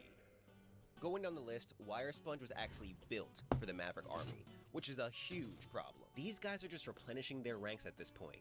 Meanwhile, the Hunters just have X. Luckily, Wire Sponge has a defect that makes him childish. Flamestag was once a member of the 17th Elite Unit, but defected with Koanger during the first Maverick uprising. However, he didn't actually do anything because he was too busy trying to cause the most catastrophic volcano eruption that would block the sun with ash and lead to another ice age. This dude is fucking crazy. Bubble Crab was also a hunter, but defected for the money. Wheel Gator was honestly bad from jump. He got let go from the Maverick Hunters for violently attacking a comrade. Overdrive Ostrich used to be a part of the Hunter 7th Airborne unit, but an accident caused him to lose his wings. He was still fast as fuck though, and Sigma also thought he was fast as fuck. So when he invited Overdrive Ostrich to join the cause, he happily accepted, thankful for the recognition. Crystal Snail is a complete enigma. Morph Moth is of unknown origin too. but his main job is to revive Mavericks for their army and build new ones. And last is Magnus Centipede, who honestly had it rough. He was a member of the 0th Shinobi unit, and when the first Maverick uprising happened, he refused to defect. But the Mavericks couldn't have that. He got kidnapped and brainwashed into a Maverick devoid of emotion. Now, ironically, his main job in this uprising is to try and spread the Sigma virus around the globe through the central computer. So X goes after the 8 rampaging Mavericks, but on his quest, he discovers a trio who seems to be the true leaders of this uprising: Surges, Agile, and Violent. And fun fact, the designs of these guys were actually inspired by the trio who are going to be the original antagonists of this series. At some point, Inafune combined them into the one Sigma. They call themselves the X-Hunters, and once they peep how much of a problem X is, they hit him up to let him know that they have Zero's parts, and are planning to rebuild him to work for them. X will have to defeat them if he wants his friend back. Now, funny thing about this plot point, with it being a big part of X2, you'd think the team always planned for Zero to make his epic return in this game. But nope, according to the official Complete Works, they brought him back because it would suck if he stayed dead. One of the designers, Yoshihisa Suda, mentioned how Inafune just kinda came in one day and said, "Don't you think it'd be a shame if Zero stayed dead?" So they decided to bring him back in parts. Although it was never confirmed, this kinda looks like the plot of X2 was made to bring Zero back to the series. But that's just me. Also, one last tangent. It's possible, emphasis on possible, that Surges is a reincarnated Wily. The Maverick Hunter's field guide states that his genius has been compared to that of the scientist. Along with that, the whole Revive Zero plan was his idea, he's the only one out of the X-Hunters who wasn't built for combat, and in the Japanese version of X2, his final words expressed disappointment in being defeated by one of Light's creations again. According to the official Complete Works, when asked about this, Inafune said that he never gave a clear answer, because he wanted to leave it up to the player's imagination. But hey, he didn't deny it, so I feel like it could be true. Anyway, X proceeds to body all the Mavericks, and the X-Hunters. He collects all the pieces of Zero and returns them to Dr. Kane. Then they find the location of the X-Hunters' hideout. He raids the place and ends up going against the X-Hunters again. But even after defeating them, his job isn't done yet. X hears Sigma calling him for one last showdown. He survived their last skirmish by living on through the Sigma virus. Now he has a new body and is ready to run it back. With no other choice, X accepts the challenge and goes to confront the Maverick leader. But when they meet, one of two things happens. Ooh. If X didn't collect the Zero parts, then Sigma summons the revived Reploid as a Maverick and says some wild shit like, "Hey, Mega Bitch X, my friend over here has a bone to pick with you. I hear you let him die and he's not too happy about that." Then you gotta fight him to snap him out of his frenzy. However, if X did collect the parts, then Sigma summons a copy of Zero and says the same disrespectful shit. But the real Zero, revived by Kane, comes in and destroys the clone. And he has shoulder pads now. Then Sigma's like, "Wait, Zero, I know your secret. You should be working with me." Which shows that he knows Wily built Zero. But the Red Hunter deadass retorts with, "Maybe so, but I still don't like you." Either way, Sigma dips afterward. Zero goes to take care of the central computer because, don't forget, the Mavericks were trying to use it to spread the Sigma virus, and X confronts Sigma, who seems to have upgraded himself with Wolverine claws? Aight, so hear me out. X2 was released in 1994, right? And X-Men Children of Atom was another game developed by Capcom that also came out in 1994. Just 8 days before X2, in fact. Meaning these games were most likely developed at the same time. So I think this X-Men game has something to do with the change, especially because from what I remember, he doesn't get these Wolverine claws ever again. But I could be wrong, so let me know what y'all think in the comments. So after yet another epic clash, X defeats the Maverick commander, there we go. and then beats his virus form. As he falls, he states that this isn't the end. All these defeats will only make him stronger, which will bring the blue Reploid closer to his doom. After that, X and Zero stare out into the distance, as X thinks about the peaceful world that Light dreamt about. Will humans and robots ever be able to live in peace? And though things are chill now, how long will this calm last? We'll find that out, and more, right after this commercial break. Mega Man X, honest gaming history. Hey you, yeah you, a little Reploid told me you need more drip in your life. Well, look no further than right here on the don'tyoverse.com. Here you'll find all my merch, from the Phoenix Wright inspired graphic tees to the DBZ inspired Mastodon collection. But if that isn't your thing, we've also got accessories like desk mats and teacups. Along with that, the don'tyoverse.com is where I post my exclusive extra content. For as little as $3 a month, you can join the guild and gain access to my uncensored manhwa reactions, special solo leveling re-reactions, my whole stream archive, and much more. And with your support, whether it be through this or purchasing some merch, I'll be able to continue working on bigger and better videos like this. So check it out. Link is in the description.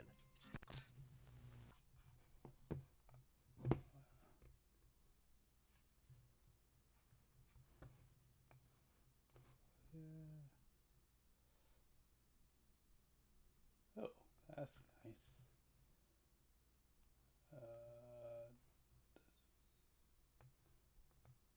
There we go. Cool. All right, let's keep going. I messed up.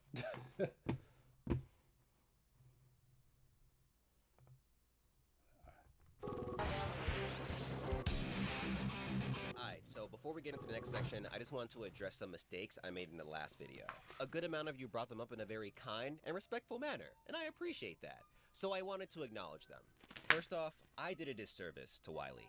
I neglected to mention how he was almost always thrown into Light Shadow while they were growing as scientists. He made strides in robotics just as great as his rival, but he was never acknowledged as much.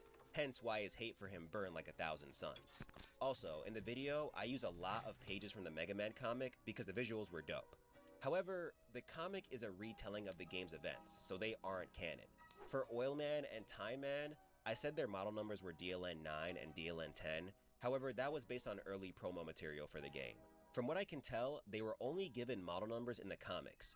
Oil Man was DLN B and Time Man was DLN A. Shadow Man was not built by Wily and Light. He was actually an alien. And on that robot note, Wily didn't build a good amount of the Wily numbers. Some of them he straight up stole. And lastly, Mega Man Battle and Chase actually takes place after Mega Man 8 because of the inclusion of Duo. I also saw something about Napalm Man being the true winner of the racing tournament, but I couldn't find that in the Robot Masters field guide. With that, let's get back to X's depressing life. The 2025 Kia Sorento, an impressive blend of capability, luxurious amenities, and advanced technology features. Inside, you'll find space to unwind with premium seating options. Plus, you'll love its generous cargo room and available smart power liftgate. Forge a new path in your Sorento during the season of new traditions. Click now to view our inventory. What's that? Okay, imagine a sandwich, but with Battle Royale bread, and MOBA meat, and Hero Shooter sauce. Oh, is it actually just a metaphor? Survive. It's fast, it's fun, it's free. Here's a little secret. That's like the goal of the game. But hey, it's not easy, because everything wants you to big forever bye-bye. Mega Man X, honest gaming history.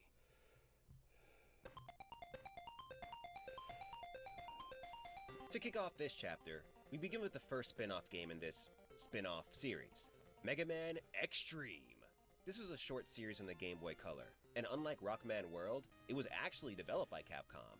Also, the sole artist for this game, Haruki Suetsugu, killed it with these designs. Like, look at this cover! Look at how dope it looks! In fact, all the art for this game looks sick as hell. Lore-wise, it's been some time since the last Maverick Uprising. X now has some support in leading the Hunters with Zero by his side again. But shit gets out of hand once more when someone hacks into the mother computer of Maverick Hunter HQ. All the data is overwritten, which throws the world into chaos. With the help of a Reploid named MIDI, X enters cyberspace to find the culprit. And I don't know how true this is, but I can see how this idea might have led to the cyber world we see in Mega Man Battle Network. Like the Rockman World series, X must face revived bosses to proceed. However, here, the reasoning is a lot cooler. Since he's fighting in cyberspace, he's fighting old Maverick data. On his journey, he runs into one of the culprits, Zane, a member of the Shadow Hunters. He eventually beats him along with the 4 revived Maverick bosses, then confronts Sigma, cause of course he's the mastermind behind all this. After defeating him, X finds the hacker responsible for messing with the mother computer, a Maverick named Techno. X shoots his terminal which kills the guy, but unbeknownst to him, MIDI and Techno are twins. and I guess for them that means they share the same CPU. So killing Techno kills MIDI. On top of that, Techno wasn't even bad. Sigma made him do all this. So after MIDI encourages X to keep pushing forward, the Hunter avenges him by taking Sigma down again. But I guess X and the squad didn't learn from their lesson, because they get hacked again. This time it's by Gimel, the other half of the Shadow Hunters. So X must once again enter cyberspace. After fighting 4 more revived Mavericks and the remaining Shadow Hunter, X defeats Sigma once and for all. And the dude shows that he's already sick of losing to him, saying, "Why do you always win?" Sigma, this is your 3rd loss. Until you start racking up as many L's as Wily, I don't want to hear shit.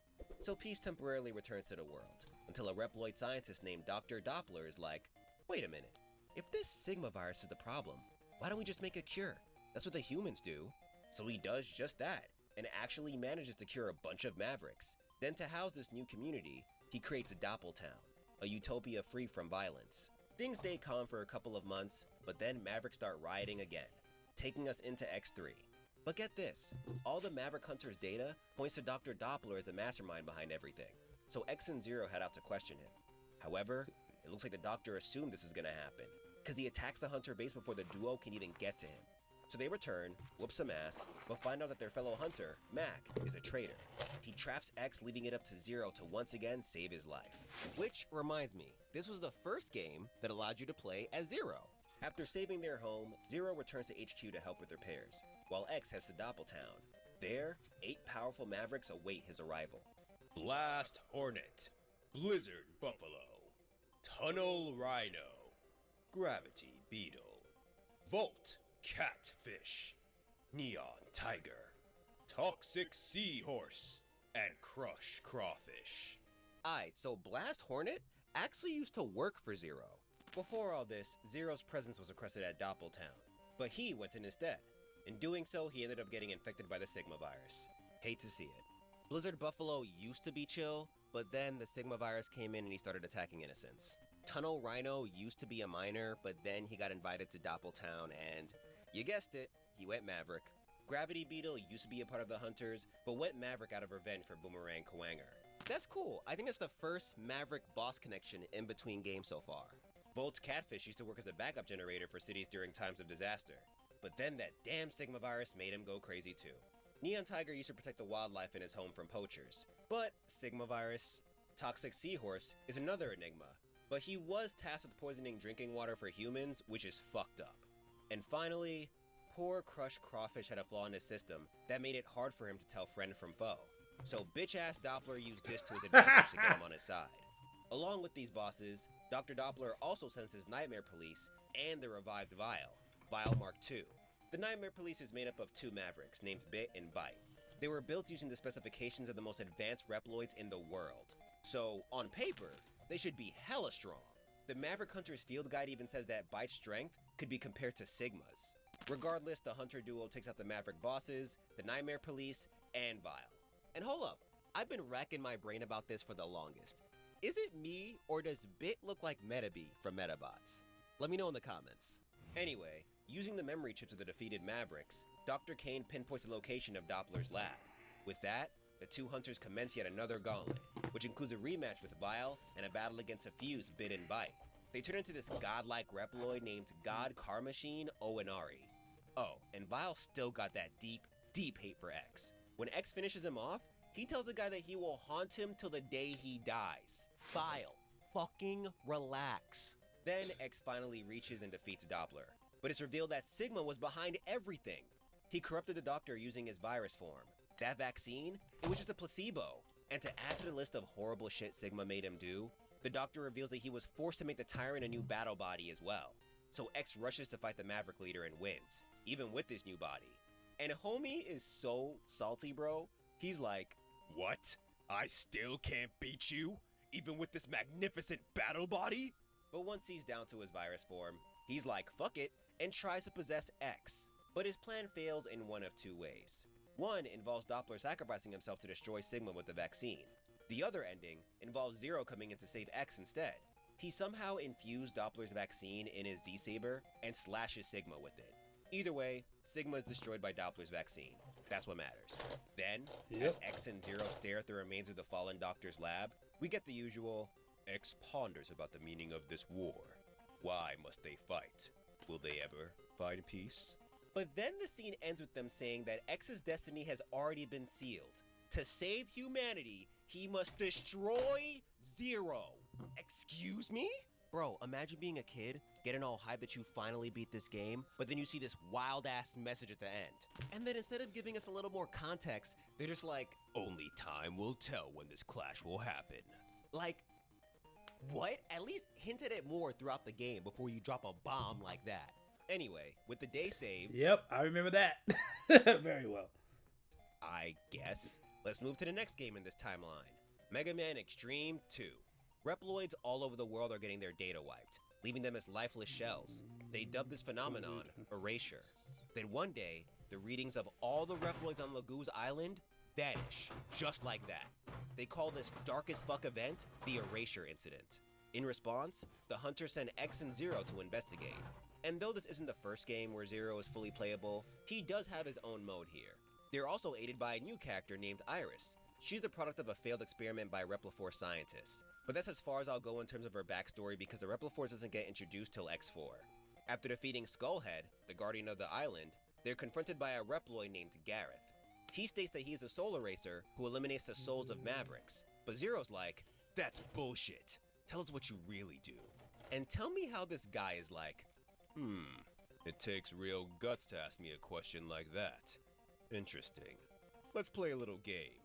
If you can take out the 8 guardians of this island, then you can fight me. So the hunters split up the task, and each take on 4 guardians, who are just revived bosses from previous games. In the process, Iris finds out that this erasure phenomenon is caused by Reploids getting their DNA souls taken. Gareth and whoever he's working for are stealing them to make themselves stronger. In fact, the 8 guardians were revived using the souls of other Reploids. That's kinda sorta really fucked up. Once the guardians are down, the mastermind behind this whole operation appears, Burkana. She was once involved with Reploid research and development, and according to the Maverick Hunter's field guide, she's been rumored to have created Gareth. But now she's a Maverick who has an odd interest in X. She thinks he's cute, especially when angry. Weird. Also, thinking about it now, this interest might be why she chose to steal DNA souls. Since X is able to copy abilities, maybe she tried emulating that. Either way, the Maverick Witch challenges the Hunter duo to one final showdown in her base. They accept, and once again split up. Zero goes after Gareth, while X goes after Burkana. Once they defeat the two, the comatose Reploids regain their souls, and things go back to normal. Nah, I'm just kidding. You already know Sigma has got to show up for the ones. In the Extreme Mode bonus ending, it's revealed that Burkana was working for the Maverick Tyrant this whole time. However, he thought she went too far, which I kinda get. Stealing the souls of possible soldiers for the Maverick army doesn't make much sense. But then again, we already know that Sigma has people building him soldiers, so what does it even matter? Regardless, the Maverick Hunters defeat the guy, thus putting an end to the Extreme series, and this chapter of the timeline. What if I told you the next great hybrid technology wasn't for a new car or computer chip, but it was for... The best ribeye, every time. Hexclad's hybrid cookware gives you the performance of stainless steel, the durability of cast iron, and the convenience of non-stick. Welcome to the hybrid revolution. Welcome to Hexclad.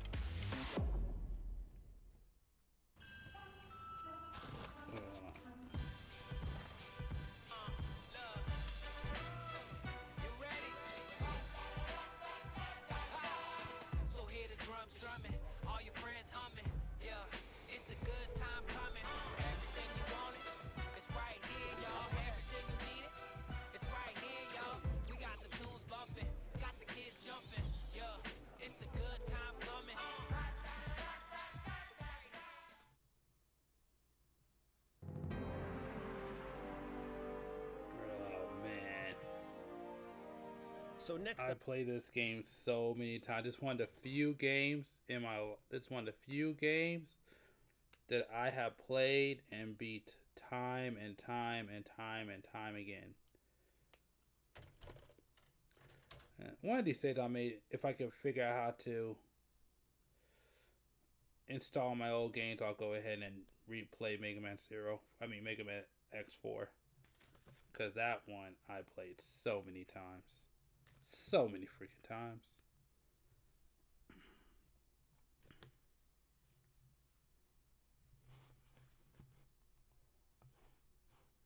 Alright, let's keep it going. Up is X4. This wasn't only the first game in the series to give Zero his own mode, but also the first to have animated and voice cutscenes. And I'd love to praise the performances, but I'm not gonna hold you. Shit is just as ass as the Mega Man 8 English dub. But I can't hate it, because it gave us this gem right here. No, this isn't happening! There's no reason for me to go on. What am I fighting for? This scene makes this whole dub worth it. Also, this was the first in the series that only launched on the Sega Saturn and PlayStation, not the Super Nintendo. The change in platforms made them upgrade the style of the art, and I love it. It reminds me of the drastic change from Mega Man 7 to Mega Man 8. Plot-wise, a new Maverick hunting force has been formed, and they call themselves the Repliforce. For some time, they work with the Maverick hunters to keep the world safe. This leads to Zero forming a close bond with the girl from Extreme 2, Iris, and her brother, Colonel. As I said before, Iris is part of a failed Repliforce experiment. However, Colonel was a part of that experiment too. The organization tried building a Reploid with a strong fighting spirit and pacifistic heart, but it didn't work out. So they instead created two separate Reploids to embody each ideal. Iris had the pacifistic heart, while Colonel the fighting spirit. With the Maverick Hunters and Repliforce both making a difference, things stay chill for a bit. But everything changes when the floating city of Sky Lagoon gets attacked. Maverick sabotage the generator, and though the hunters try their best to solve the situation, they fail. The floating city ends up falling on the surface, killing thousands. The hunters run into Colonel during the fallout, and though they don't outright accuse the Repliforce for causing this, they question Colonel as if they're responsible.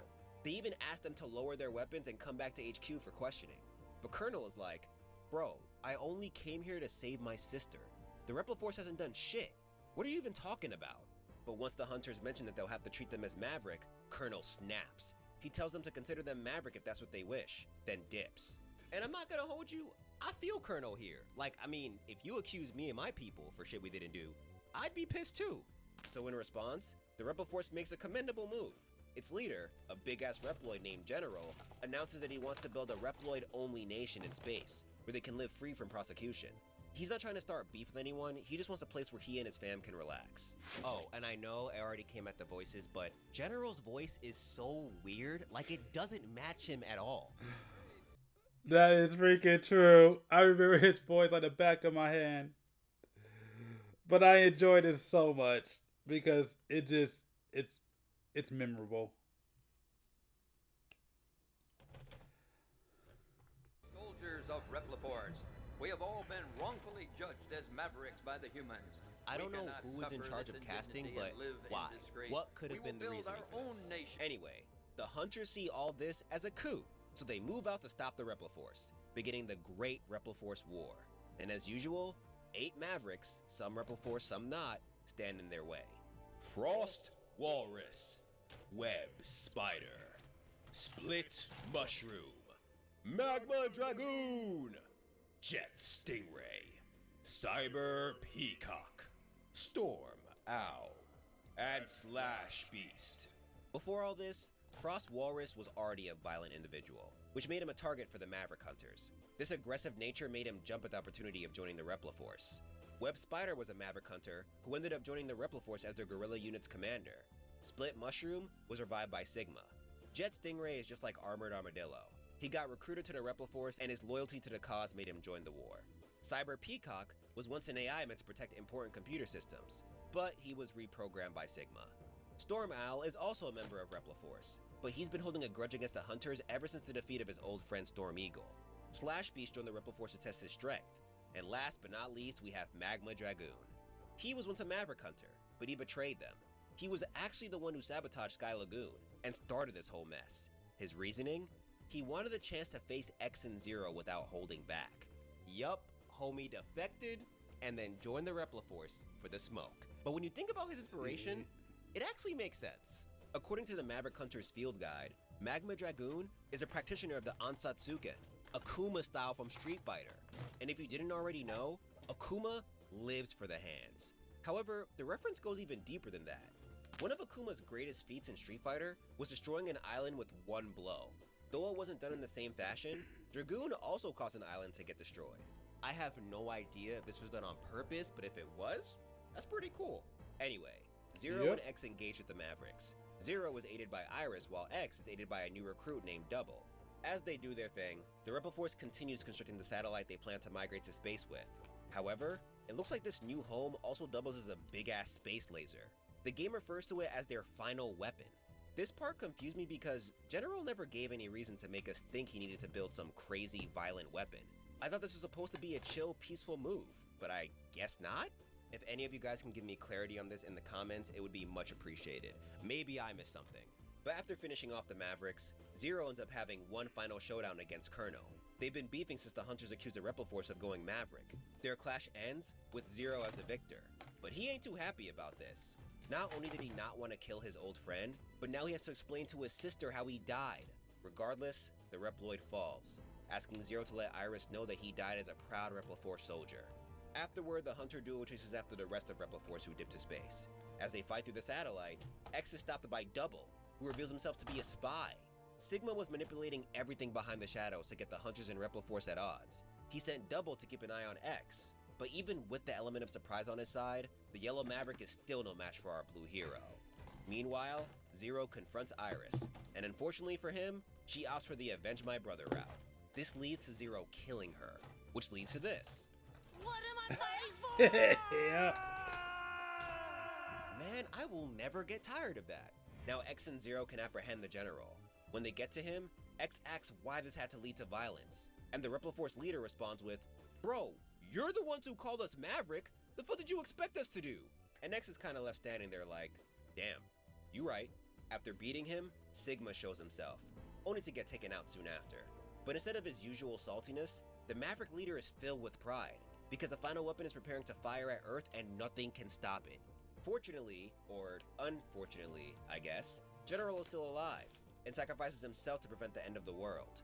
With the day saved, Wounded Warrior Project empowers post 9/11 veterans and their families with life-changing programs and services. I realized I could be successful in a civilian career. We stand by warriors and advocate for their needs going forward. They were by my side in the hospital, and they're still with me today. Through our programs, community, and advocacy, we're proving anything is possible. Learn more at woundedwarriorproject.org/realize. This Black Friday, avoid the chaos and further your education from the comfort of your own home with Come on, let's Sophia. keep going. Take 20. barely, X and Zero return home. In X's ending, you can tell this whole situation shook him up. He worries about going Maverick and tells Zero that if he does, he needs to take him out. Similarly, Zero's ending sees him distraught too. Throughout the story, he was hit with flashbacks of his past, specifically about his creation and his fight with Sigma. He returns home thinking about Iris, and asks if all of them turn out to be Mavericks after all. That's fucking haunting, fam. So now we have both Zero and X worrying if they are Mavericks, or will end up turning into Mavericks eventually. And we know that they're destined to fight. That's a pretty depressing note to end this game on. Regardless, we move on to Mega Man X5. Fun fact, Inafune had little to do with this title. According to the official Complete Works, he told the team to finish out the series with this one. In fact, the first Mega Man Zero game was being developed alongside this one, so the original plan was that this would lead into that series. But we now know that didn't end up happening. So if this game feels like the end to you, that's why. Anyway, the story takes place several months after the Great Rebel Force War. A new Reploid named Cygnus now leads the Maverick Hunters. The Maverick Hunters field guy says that his predecessor stepped down, due to guilt over the casualties of the Rebel Force War. Now, I didn't see anything clearly stating that X gave up his role as leader ever since taking the spot in X2, so this might mean that he gave Cygnus the position. But the guide is usually pretty good with mentioning an important character if they're involved with something. And X isn't mentioned here, so I'm gonna go ahead and assume that at some point, some random NPC started acting as the Hunter Commander. The field guide also mentions that Cygnus' CPU is extremely precise, and one of the most complex out of all Reploids. In exchange for this buff, his combat stats are ass though. Along with this change to the Maverick Hunter's hierarchy, repairs have been ongoing for the space colonies damaged during the Great Rebel Force War. The last one that needs to be fixed is Eurasia. But one day, a Maverick bounty hunter hired by Sigma named Dynamo commandeers the place and infects it with the Sigma virus.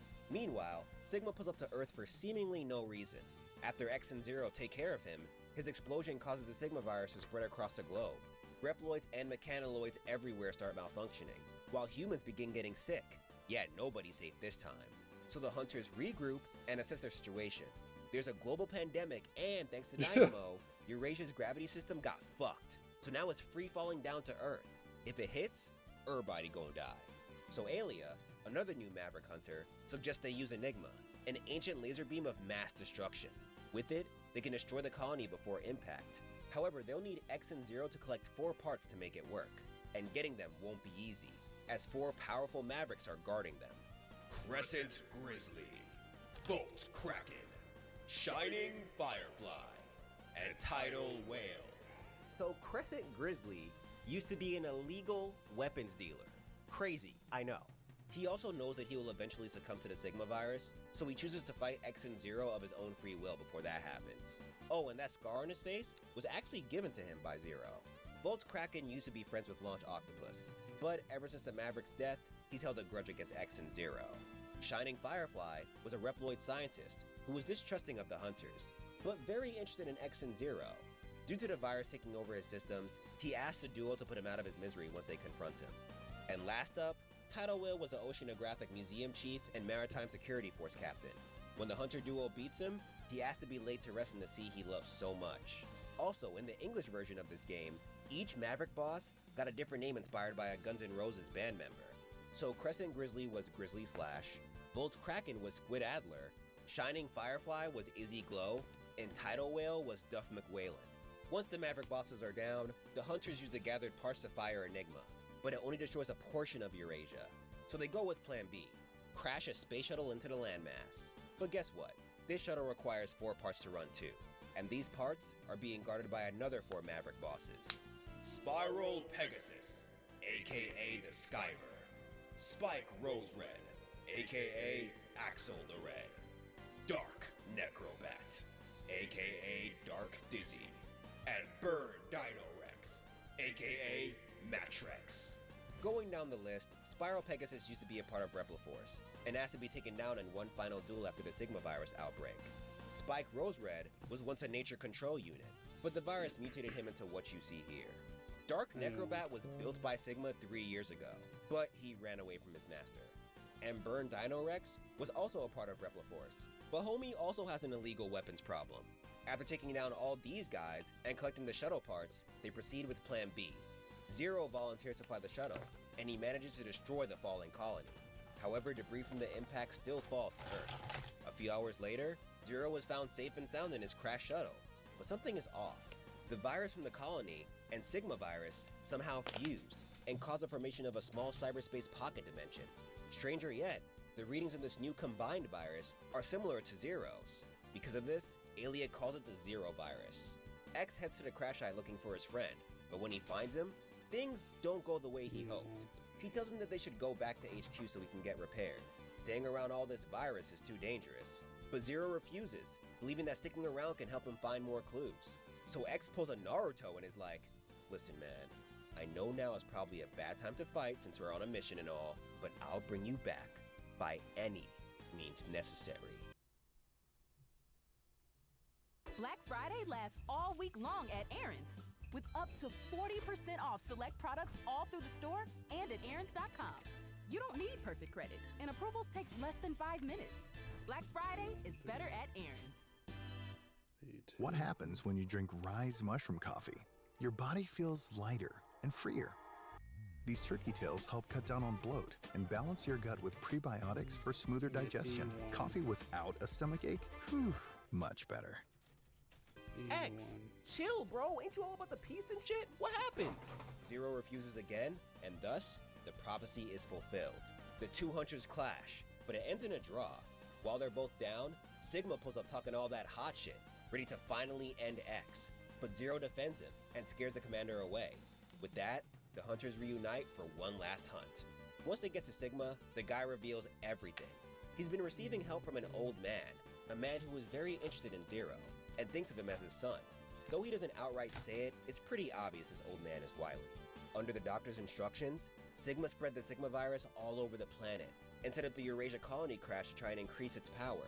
The hope was that it would turn Zero back into his true self, the tool for world domination that his creator wanted him to be. And though it failed, all this still raises a huge concern. If Sigma was instructed by Wily, that means they were somehow conversing. So, did Wily find a way to transfer his essence into the Maverick virus? I'm not 100% sure if he did, but let me know what you think in the comments. Anyway, Zero's basically like, yeah, you may be right about all that, but it's still fuck Sigma till I die. Then together with X, they beat him, but the salty-ass Maverick blows himself up, severely damaging the Red Hunter. X is distraught over his state, but Sigma, somehow still kicking, uses this as an opportunity to nail both of them. But Zero, also somehow still kicking, blasts right back and destroys the Maverick. This leads to two different endings. In X's ending, he's found by a hologram of light, who somehow repairs him and sends him back to Hunter HQ? After that scene, we move 3 years into the future. X is now a Special A class Hunter, who fights with his old friend C-Saber. A Hunter comments on how his eyes have a new sharpness that is reminiscent of Zero. This makes me think about Aaron Hansen / Egoraptor's sequelitis video on Mega Man X. In it, he talks about how the blue Reploid was slowly growing to look and fight like Zero in the first game. I feel like that observation comes full circle here. Anyway, in Zero's ending, we watch as his life flashes before his eyes. Now that he's aware that he was the original holder of the Maverick virus, he lets himself die believing it'll help the world achieve peace.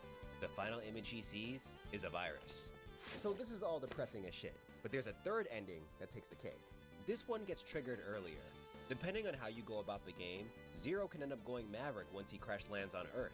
In this situation, X is forced to defeat his friend, and then face Sigma alone. Once he wins, Hologram Light finds him once again, but this time he's repaired with no memory of Zero.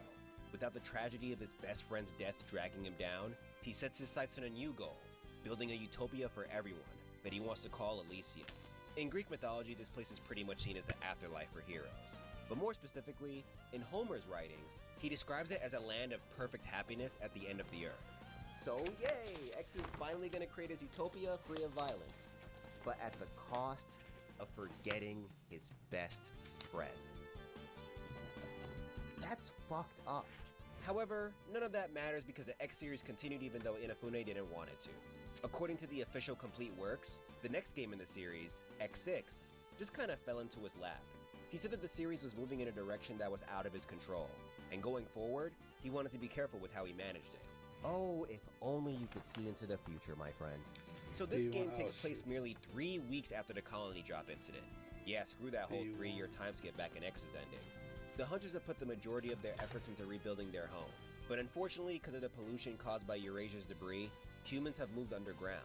The good news is that this devastation put a lid on Maverick activity, so at least that's working out for them. Sadly, someone shows up to ruin the peace. Enter Gate, a prestigious Reploid researcher and former associate of Alia. Back in the day, his interest in X and Zero led him to create Reploids that were ahead of their time. However, just like Light feared for X, the streets didn't understand what he was cooking, so he became a recluse.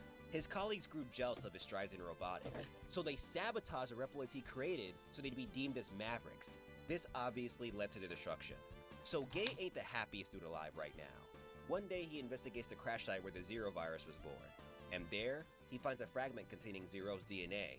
He brings it back to his lab for research, then eventually, with the help of another Reploid researcher named Isaac, they decrypt Zero's code. Isaac is another character who may or may not be Wily. According to the Maverick Hunter's field guide, his voice resembles the Doctor's. Unfortunately for Gate, studying this fragment makes him go Maverick, so he does the wildest shit.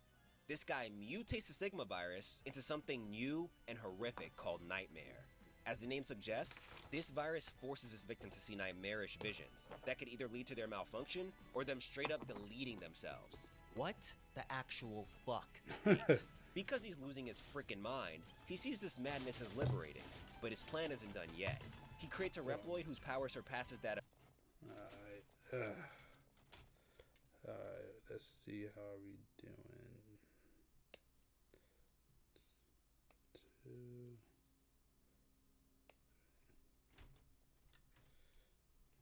goes right here. Boom.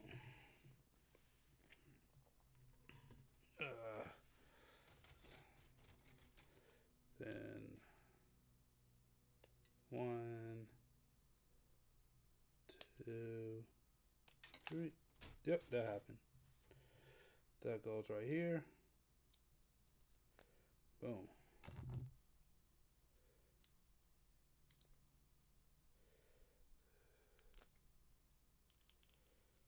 Alright, there we go. Wait a minute. Huh. A sticker goes 5.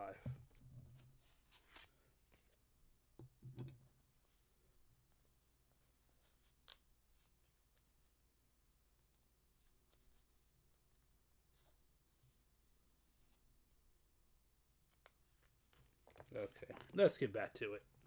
X, High Max. After that, he creates a nightmare-fueled copy of Zero named Zero Nightmare. Then finally, he revives 8 of his creations that were falsely labeled as Mavericks.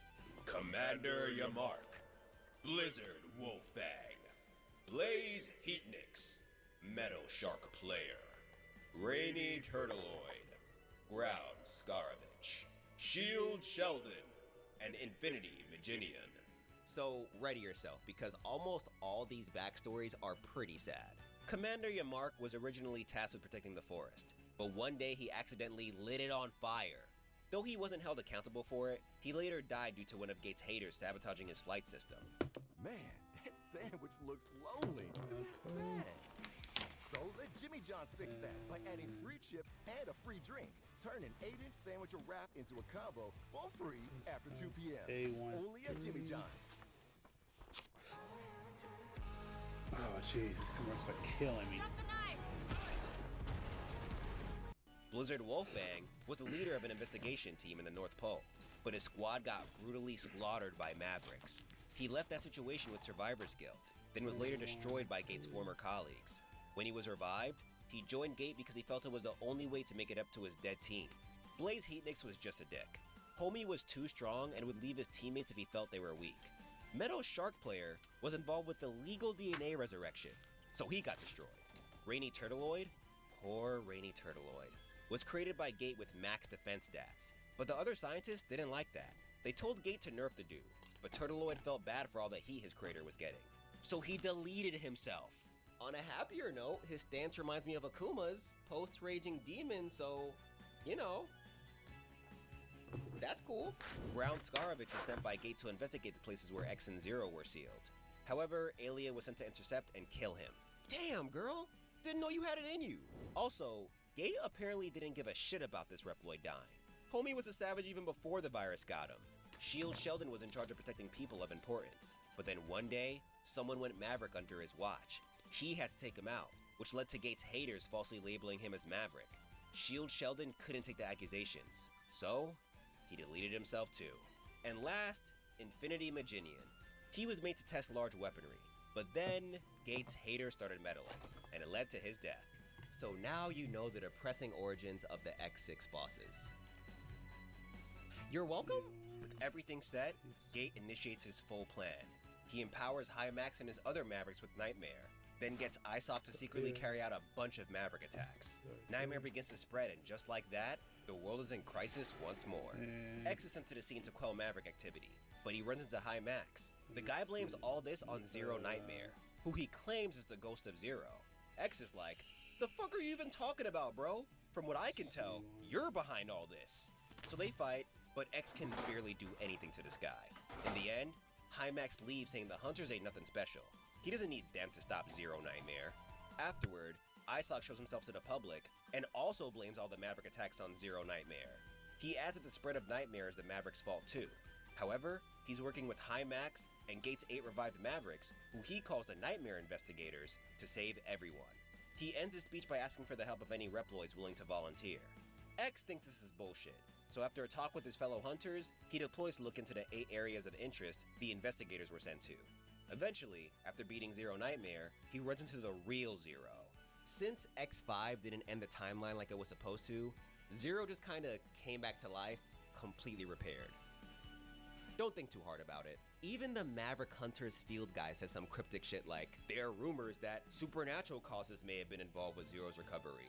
So I honestly have no idea what to make of this. With the help of Zero, X manages to clear out the rest of the Nightmare investigators, while saving volunteer Reploids stranded on the battlefield. Dynamo also appears looking for Nightmare souls to strengthen himself, but he catches the work too. Later, Gate ends up contacting the Hunter base and tells him that he's the villain of this game. He plans on using Nightmare to form his Reploid dream world, where he's in control. Ailey is like, bro, come on man, you're better than this. But Gate's like, nah, fuck you, Aelia. Disrespectfully. Y'all couldn't let me rock with my Reploids, yet X and Zero are so unique that they can't even be studied. How are they any less dangerous than my Reploids that I created? Nah, y'all got me fucked up. Aelia, kick fucking rocks. X, Zero, see me with the fucking ones.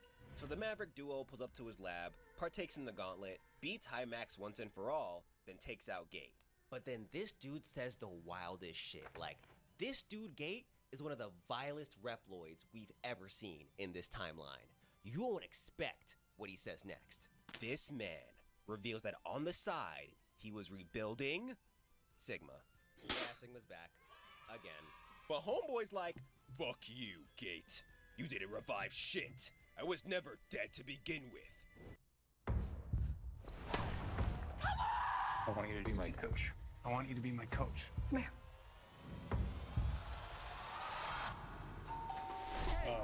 Then he kills the guy. He was already down, and he was trying to help you. Sigma, the fuck? Either way, the hunters pursue him. But before they do, they notice Isok's body. It's an empty husk that Aelia states is similar to the victims of the Erasure incident. Zero also swears that he hears the Maverick's voice pushing him forward before they proceed. So is it possible that that was Wily, and he somehow found a way to transfer his digital soul to different Reploid bodies? The world may never know. After that, they fight and defeat Sigma. X brings Gate's body back to base for Aelia, and they all commit to rebuilding the Earth. However, like X5, this game also has alternate endings. If you don't find Zero, Aelia stands with X during the final cutscene. However, as they're talking, Zero is revealed to be watching from afar. He talks about how he's gonna lead the hunters to X for the time being, then dips saying he's gotta do something, which leads us to his ending. For the safety of the world, he decides to seal himself so the Maverick virus can be studied, and a cure can hopefully be found. The scientist he speaks to states that this process will take over 100 years to complete. And folks, this is where shit gets weird. As you already know, Inafune was already done with Mega Man X at this point. Since X5 didn't end the series, X6 was supposed to, hence Zero's ending. However... Alright. There we go. We're done with the legs. I don't know why the legs feel so backwards, man. Did I get put on or not?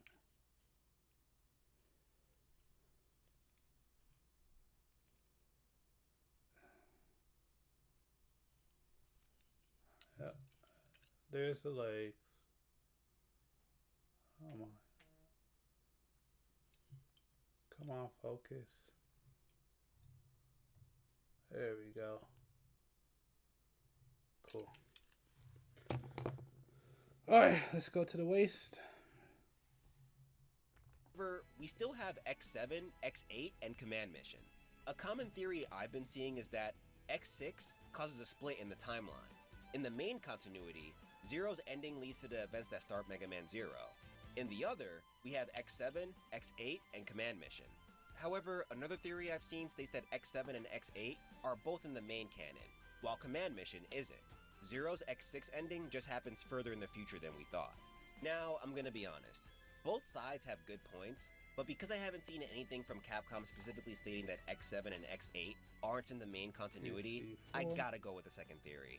Of course, drop your counter-arguments in the comments below, but without much further ado, let's get into the final chapter of the Mega Man X timeline.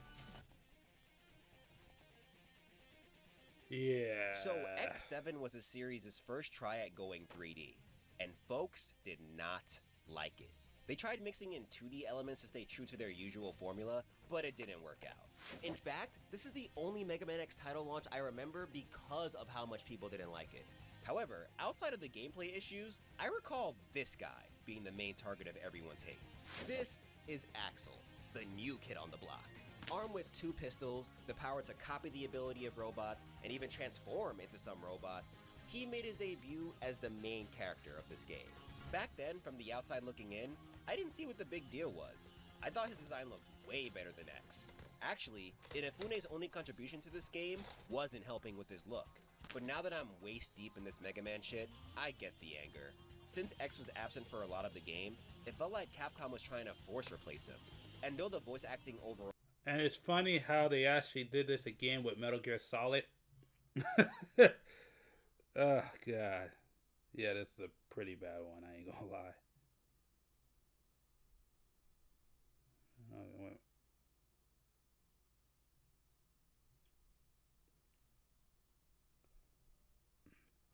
Oh, I see. Yeah, this was a really, really, really bad one. A really bad one. Overall was bad in this game. Axel's voice specifically was annoying as hell. Okay, I'll tell you everything, but later. Right now, I have to take care of that freak. Plot-wise, X7 takes place a while after X6. X has full-on left the Hunters to find a more peaceful answer to the ongoing Maverick Wars. This weakened the Force, so a new coalition was started by a Reploid named Red to fill the void. This is where our boy Axel comes in. He's a prototype of the new generation of Reploids, but that's all we know about his past. He joined Red Alert and quickly proved himself as an asset with his copy ability. However, things start getting weird when Red begins taking suggestions from someone dubbed the Professor. This guy convinces the Vigilante Syndicate to use the DNA data that Axel collects from his ability. Not everyone's life runs in straight lines. At Sophia, we get that. Our flexible, affordable, self-paced, college-level courses help thousands of people just like you to strengthen themselves. But this leads to them attacking innocent Reploids. Once Axel takes notice, he runs away from the organization. Red won't have that though. He sends agents to bring him back.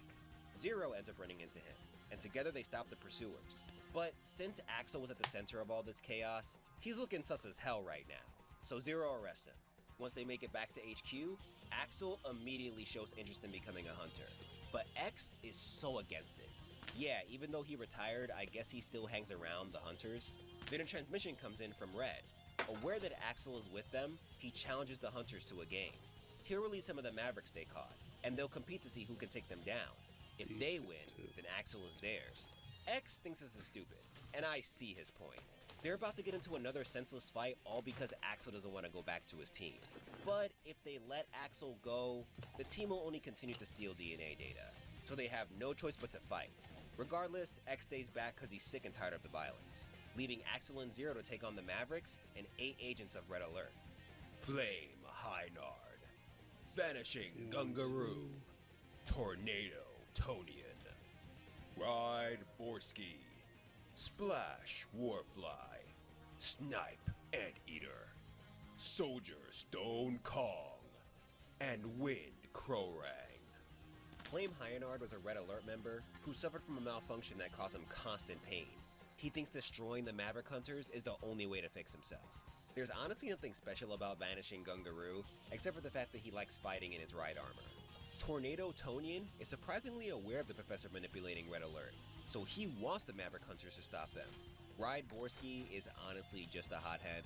Splash Warfly apparently hated Axel, so he was down for the violence. Snipe Anteater is an old Reploid who's good at mind games. Soldier Stone Kong just likes to fight, so that, along with his loyalty to Red, most likely made him jump at the chance to join this battle. And Wind Crowrang? Yeah, nothing interesting about him. He took control of a fleet of Air Force ships during this battle, if anyone cares about that. As Axel and Zero body Red Alert at their own game, X finally decides to join, cause doing nothing is way worse than going against his ideas. He still doesn't fuck with Axel though. Meanwhile, Red becomes aware that the Professor is actually Sigma. He used Red Alert to fuck with the Hunters and take advantage of Axel's ability. His main goal is to use the Reploid to copy X's data. Red isn't down for this, and tries to cut ties with the Maverick, but he's too late. Sigma already took control of his friends. Now he either complies, or his team will never be turned back to normal. With that, the Red Alert base location is suddenly transmitted to Hunter HQ, so the Hunter trio rolls out to end this once and for all.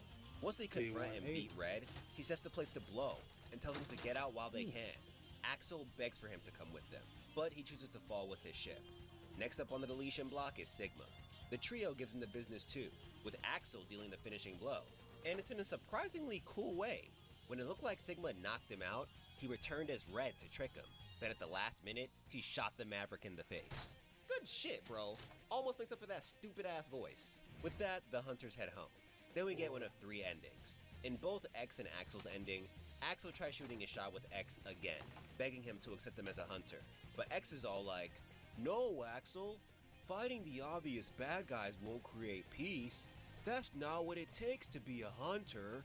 Then Axel retorts with, "But I was following your lead. And look, we saved the day, together."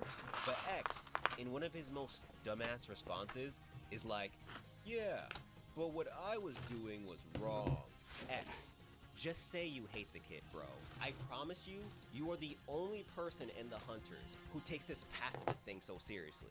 I'm not saying you're wrong, I'm just saying it's kinda weird when you rejoin the Hunters to fight for good, but then you stop Axel from joining because he also wants to fight for good. In Zero's ending, he has this weird nightmare of X calling him Maverick and then shooting him with the charge shot. Maybe that fight he had with X affected him more than we thought.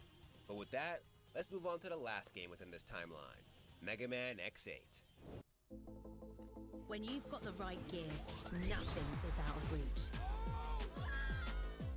Play for the breakthrough. And once you hit it, you know what to do.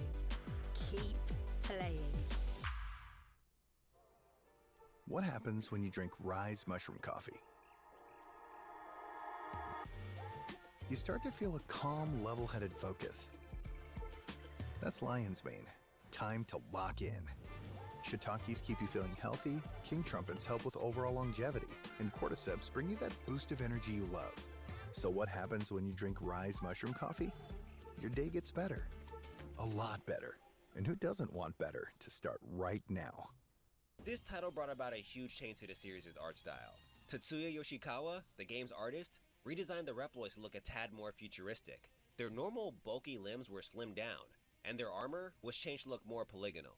According to the official complete works, he thought about what everyone would look like as toys to help with this. And I mess with it heavy. I think everyone looks their best in this title. But where Yoshikawa really killed it was in the boss designs. He asked if he can go through with his own ideas and was approved. He said this felt like being a dog off a leash, and in the end, he couldn't decide which one was his favorite. He likes all of them equally. Inafune once again didn't add much here as he was afraid that he'd try to take over the whole project. And this game was also fully voiced, but it's good this time. Max Gartha, Lucas Gilbertson, and the GOAT Roger Rhodes fulfill the roles of X, Zero, and Vile respectively. Since this came out before Maverick Hunter X, I'm assuming they got a feel for their characters in this game and then fully went off in that game. When it comes to the plot, this game takes place somewhere after the Red Alert incident. The Maverick Wars is still ongoing with no end in sight. So the humans initiate the Jacob Project to escape from the carnage. This project involves the construction of an orbital elevator named Jacob that'll take its passengers to the moon. The one leading all this is Lumine, the self-proclaimed leader of the new generation of Reploids. Yeah, whoever built Axel continued. Now we've already seen the advancement of Reploids throughout this timeline. So what really makes this new generation so special that we gotta add new generation at the beginning? Well, like Axel, these guys come with copy chips. But compared to Axel, these copy chips are busted. Axel normally has to use his copy shot to copy robots. However, these new gen Reploids come with the data of hundreds of Reploids pre-installed. This doesn't just allow them to copy others at will, but also makes them immune to viruses, since they can voluntarily change their DNA. Wait, I just thought about this. Someone is out there creating virus-immune robots that have the power to transform into a variety of old Reploids.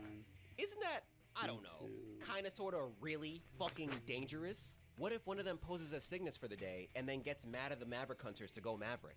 What then? Anyway, progress on the Jacob project is going smoothly. But guess who fucks everything up this time? Vile! Yeah, the #1 certified hater is back. He kidnaps Lumine and commandeers the elevator, talking about beginning a new world.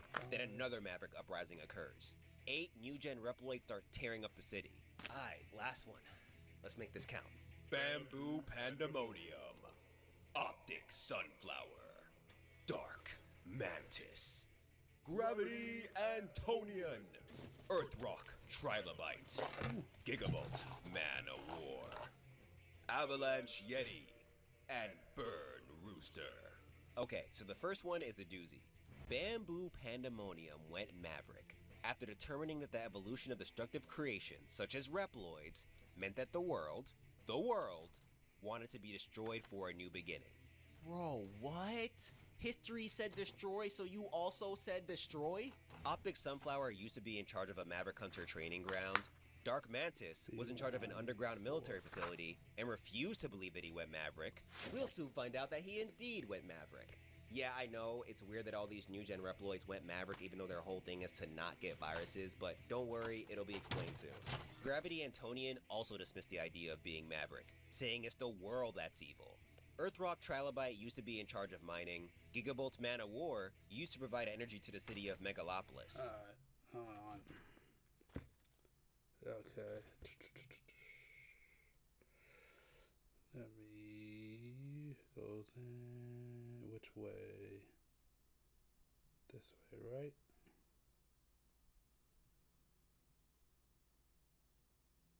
I think it's break it. Yep. Oh yeah, I got it. It is this way. Got it spot on. Then we're gonna do this one right here.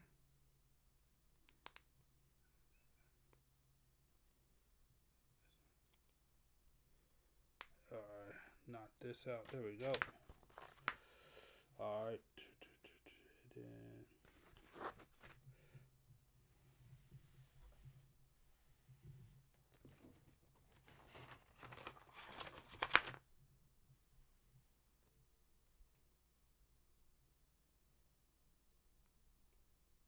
oh crap, hold on. Oh crap.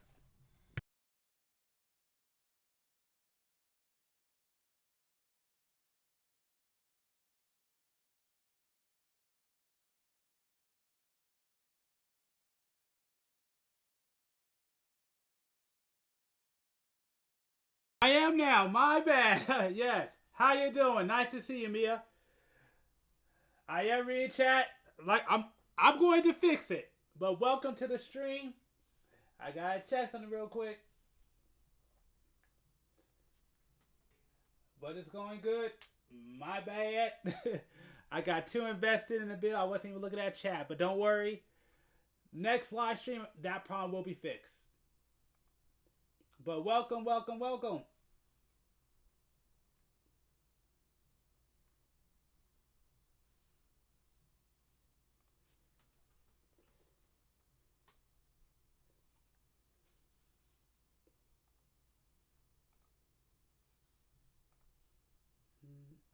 Good.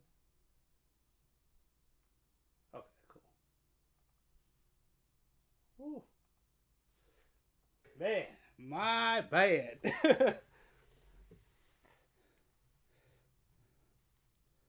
But welcome to the stream. Appreciate you stopping by.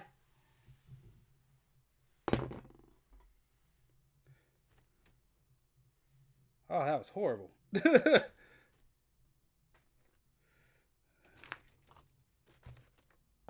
All right. Crap, I lost what I was. Uh-oh. Oh, no, there they are.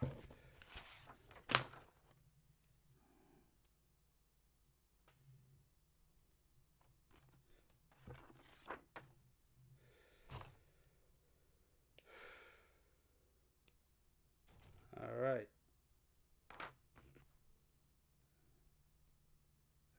Jeez, I got too invested in this build. Totally forgot to read chat. That's dang, I feel bad. We're gonna fix that next time for sure.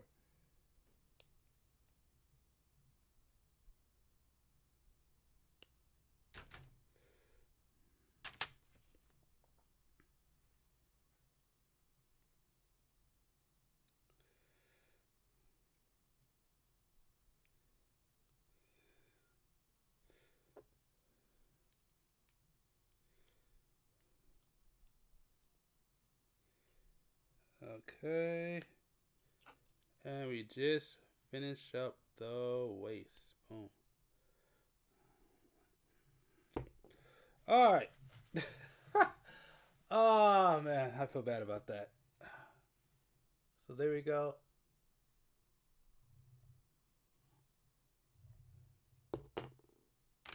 Alright. And we're done with this one. This can go.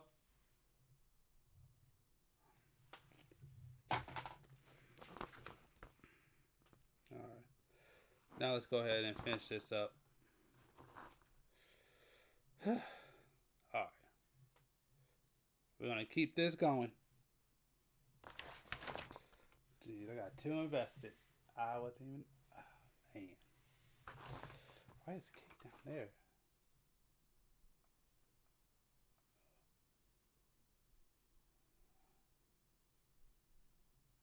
I'll put you right here. Nope. Oh, you know where I can put this?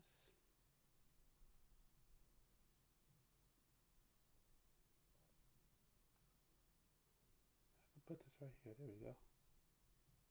Oh, yeah, that's better. That's way better. Okay, there we go. Now I fixed everything for the most part.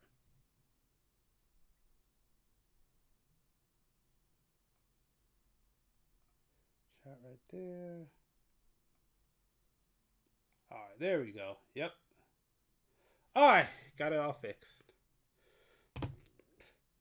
Alright, let's keep it going.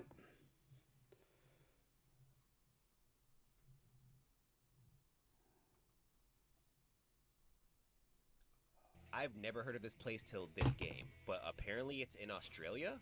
Avalanche Yeti used to care about the world's environment, but now he's willing to destroy it just to please his master.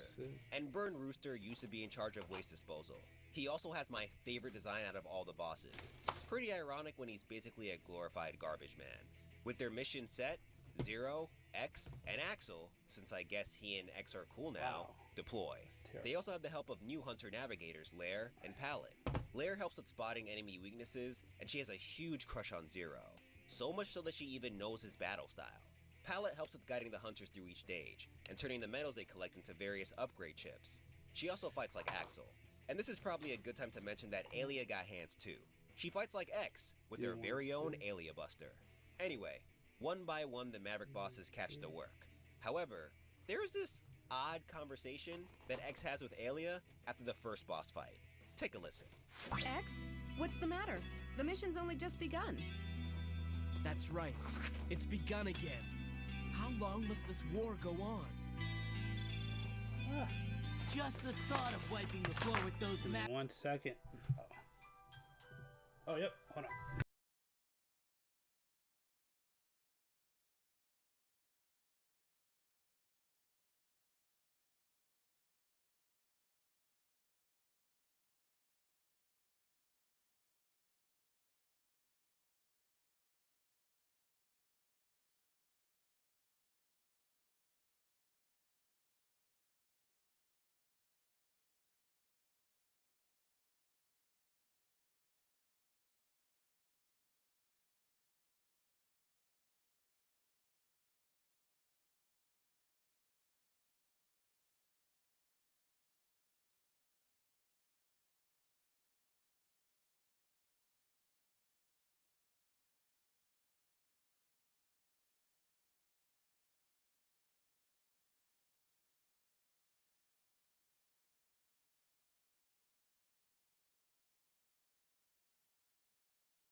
Okay, let's get back to it. My bad, take that call. Alright, let's get back. Mavericks makes my trigger finger itch. Axel!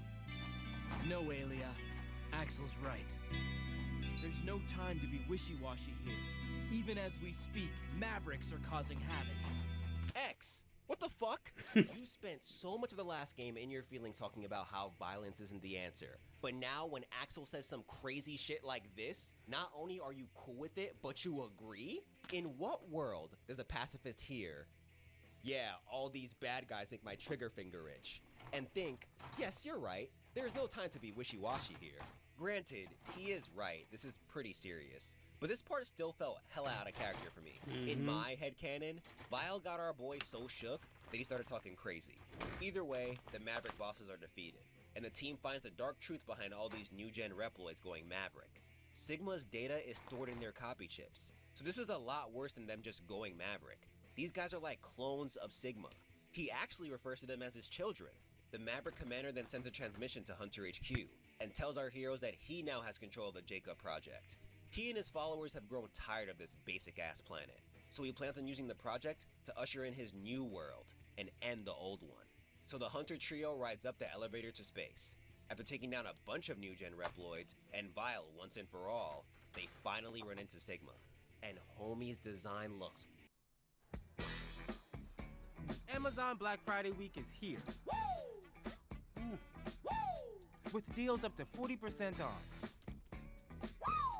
Shop great deals all week on Amazon. Mazda? Mazda. The Mazda CX-50. It's made to move you. Take advantage of this exceptional offer at Diamond Mazda. Fire here. Definitely my favorite look of him in the series. And after defeating him, they find Lumine. But it's revealed that for the first time, Sigma isn't the mastermind behind everything. Lumine is the one who used Sigma. With his data, this new generation of Reploids can go Maverick at will. So he wants to build a new world with these guys, but excludes Zero, X, and Axel because in his eyes, they are nothing but tools for the humans of the old world. His speech gets to X, but Axel's resolve snaps him out of it. With that, the Hunters engage Lumine in their final battle. And what's cool is that Lumine's final form is angelic to counter Sigma's demon form. It's a nice touch. Once defeated, Axel walks up to his body, but is attacked by some weird black tentacle thing. It knocks him out, but Zero and X quickly destroy what's left of Lumine afterward. On the way back home, X thinks about Lumine's words. If this is supposed to be evolution, then what are they doing? Should they be fighting this? Zero wonders if Sigma's defeat means this war is finally over. He also comforts X, letting him know that even if they are destined to become scrap, they must continue the fight against the Mavericks. Then in a post-credit scene, we see something shine within Axel's wound. It's definitely related to Lumine, but unfortunately we'll never find out what this is since there isn't an X9.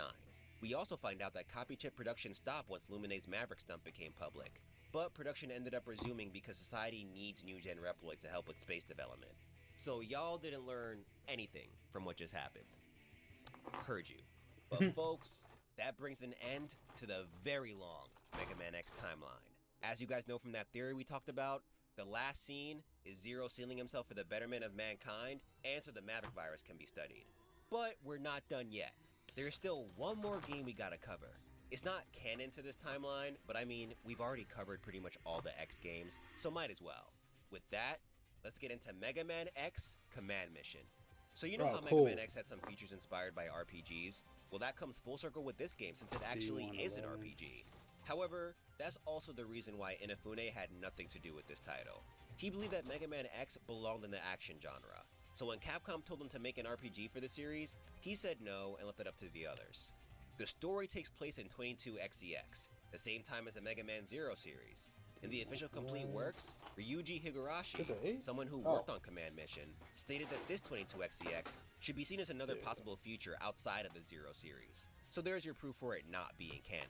And big ups to Rockman HQ on Reddit for helping me out with all this info. If it wasn't for you, I'd still be banging my head on a wall. Vigorously. Anyway, the discovery of a new mineral dubbed Force Metal has revolutionized Reploid engineering. So a government organization simply named the Federation established Giga City, an artificial island for mining and researching Force Metal. But you know we can't have nice things. So soon after its establishment, A rebellion breaks out, led by some dude named Epsilon. They banish all humans and demand that the Federation recognize Giga City as an independent Reploid state. Not willing to stand for this, Colonel Redups from the Far East Maverick Hunter HQ sends X, Zero, and a hunter named Shadow to calm shit down. However, once they get there, Shadow betrays them, and X and Zero are separated. Later, our blue hero wakes up in a place called New Hope, where he finds out about a resistance force fighting against the rebellion. Their leader, Chief R, is being kept hostage in Central Tower X, so X head out to save him. Eventually, he runs into the Reploid bounty hunter, Spider. He was originally sent to go after X, but he ends up switching sides and joining the resistance effort. Together they save Chief R, and from here, the real mission begins. X continues his work with the resistance to stop the rebellion. On the way, he recruits more like-minded Reploids to his cause, including old friends like Axel, who was looking into the origins of his creation before all this. Zero also ends up joining, even though he initially talked shit about X's squad. But, sadly, Spider ends up dying while trying to save everyone during a mission. On their quest, they also learn about an advanced version of Force Metal dubbed Supra Force Metal. The Rebellion is using it to create a warhead capable of driving all Reploids in the Northern Hemisphere, Maverick. The Resistance can't have that. But when they get to where it's supposed to be, it's gone. Eventually they get to Epsilon, who reveals that he has Super Force Metal in his body. However, they still manage to beat him. Colonel Redups congratulates them on a job well done, and instructs them to go to Central Tower to get picked up. But when they get there, the Colonel betrays them and kills Chief R. Redups is actually a new generation Reploid who can also copy appearances and abilities. At some point, he switched places with the real Spider and spied on X from the inside, hence why his name is Spider backwards. He's also the one who stole the Supra Force Metal warhead. His big plan is to collect all the Supra Force Metal and fuse with it to make his copy ability omnipotent. He used the Rebellion and the Hunters to do everything for him. As a final touch, he sends a broadcast to the world accusing X and the team of going Maverick and conspiring with Epsilon and the Rebellion. Pissed, X and his friends travel to the Far East Hunter HQ for one final battle. Once they take him out, Vistaprint prints everything to get your brand in front of your fans, like t-shirts, water bottles, and totes, so everyone can gift it, work in it, and take it. Whether it's one of a kind or one for your whole team, if you need it, we print it with 25% off for new customers at Vistaprint.com.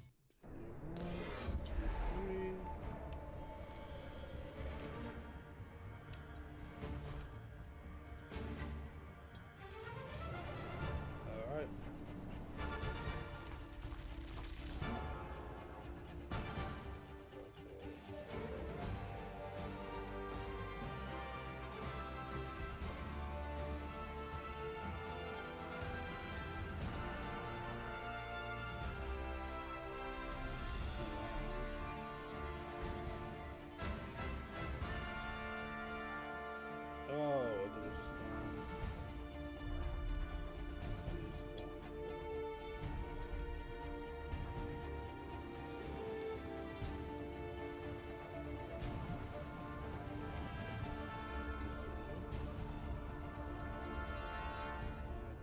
This how it works?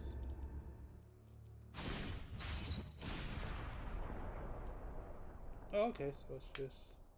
Oh, okay. Alright.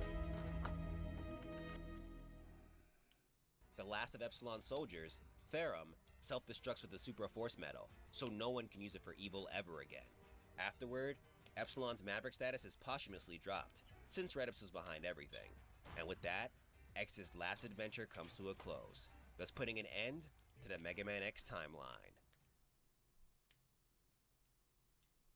Folks, we made it. We made it through another Mega Man timeline video. If you enjoyed the video, do not forget to like, comment who else you would like to see me cover in Honest Gaming history. After this, I'm gonna take a mini break on the Mega Man mini-series. I say that because there is one Honest Gaming history I really want to do. It's a personal one for me, and I think the story is so crazy that you guys are gonna fuck with it heavy, bro. This is gonna be a really story-driven one, and I cannot wait for you to experience it with me. It should definitely be shorter because it's literally one game. So, but yeah, you know, if you want to see more from me, if you want to see more of these videos, don't forget to subscribe and hit that bell to stay notified of whenever I upload new content. The Guild, appreciate you guys. If you guys missed my little commercial break in the beginning, the Guild is where I post all of my extra content. Starting at $3 a month, you can gain access to a bunch of stuff like my uncensored manhwa reactions, my exclusive manhwa, manga, anime, comic reactions, all that stuff, merch discounts, merch previews, and all that good stuff. So if you're interested, join. I got the names of the people listed down below. I appreciate you guys for all your support. Thanks to you guys, I'm able to make videos like these.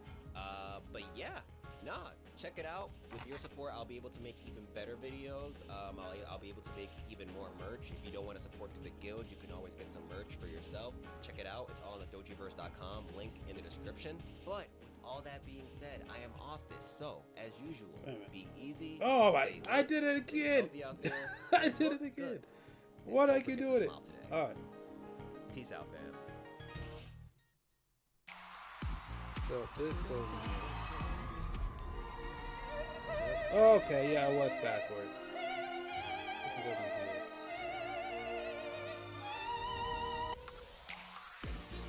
There we go. Alright. Finish the backpack. Alright. Cool. Backpack done. Now all that's left is the weapons. Real fruits and veggies, just like your dog deserves. When only the best will do, feed Blue. Okay.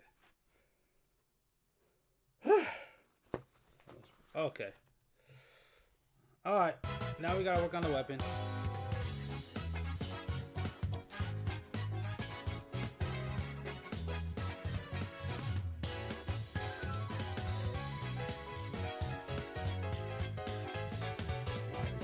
Let's see what else that we can check out.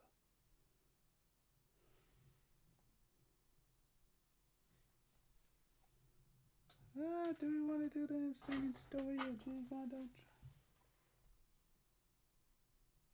When does this come out?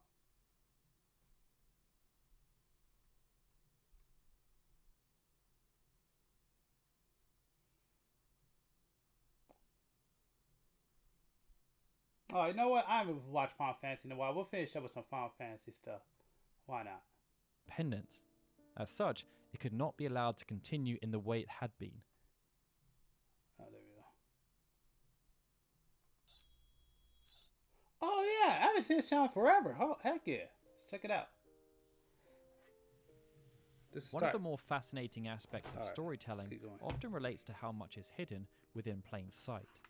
And this notion was especially prevalent throughout the PlayStation entries of the Final Fantasy franchise, with many ancillary world-building lore details hidden within minor conversations, unexpected in-game scenes, or even the Ultimania guidebooks. Very few of these details ever really have any major impact on the overarching story, but for those who want to continue to be exposed to the world, they are like gold dust. In the case of Final Fantasy VIII, many of these details related to Hein and the fallen civilizations that existed before the current timeline of the game. And by delving deep into those specific aspects, it's possible to see the story in a whole new light, as it provides additional context for how and why things are the way they are. Now, at the end of the first part of the complete unabridged timeline of Final Fantasy VIII, which is actually linked in the description below, we asked a question about how you wanted this series to evolve. Many of you were enthused about us tackling the Laguna arc before then focusing on Squall, so that's the approach we're taking. But due to our commitment to truly make this a completely unabridged timeline, there are just so many important aspects to cover, and it means this video ends on a suitable cliffhanger. For now though, please sit back and enjoy as we delve into the infamous Sorceress War. Chapter 3. The Prelude to War.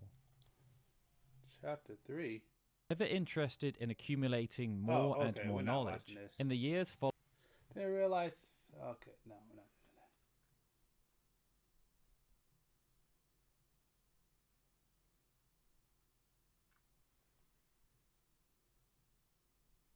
that. Oh shoot, 1 month ago. Yeah, let's check this out.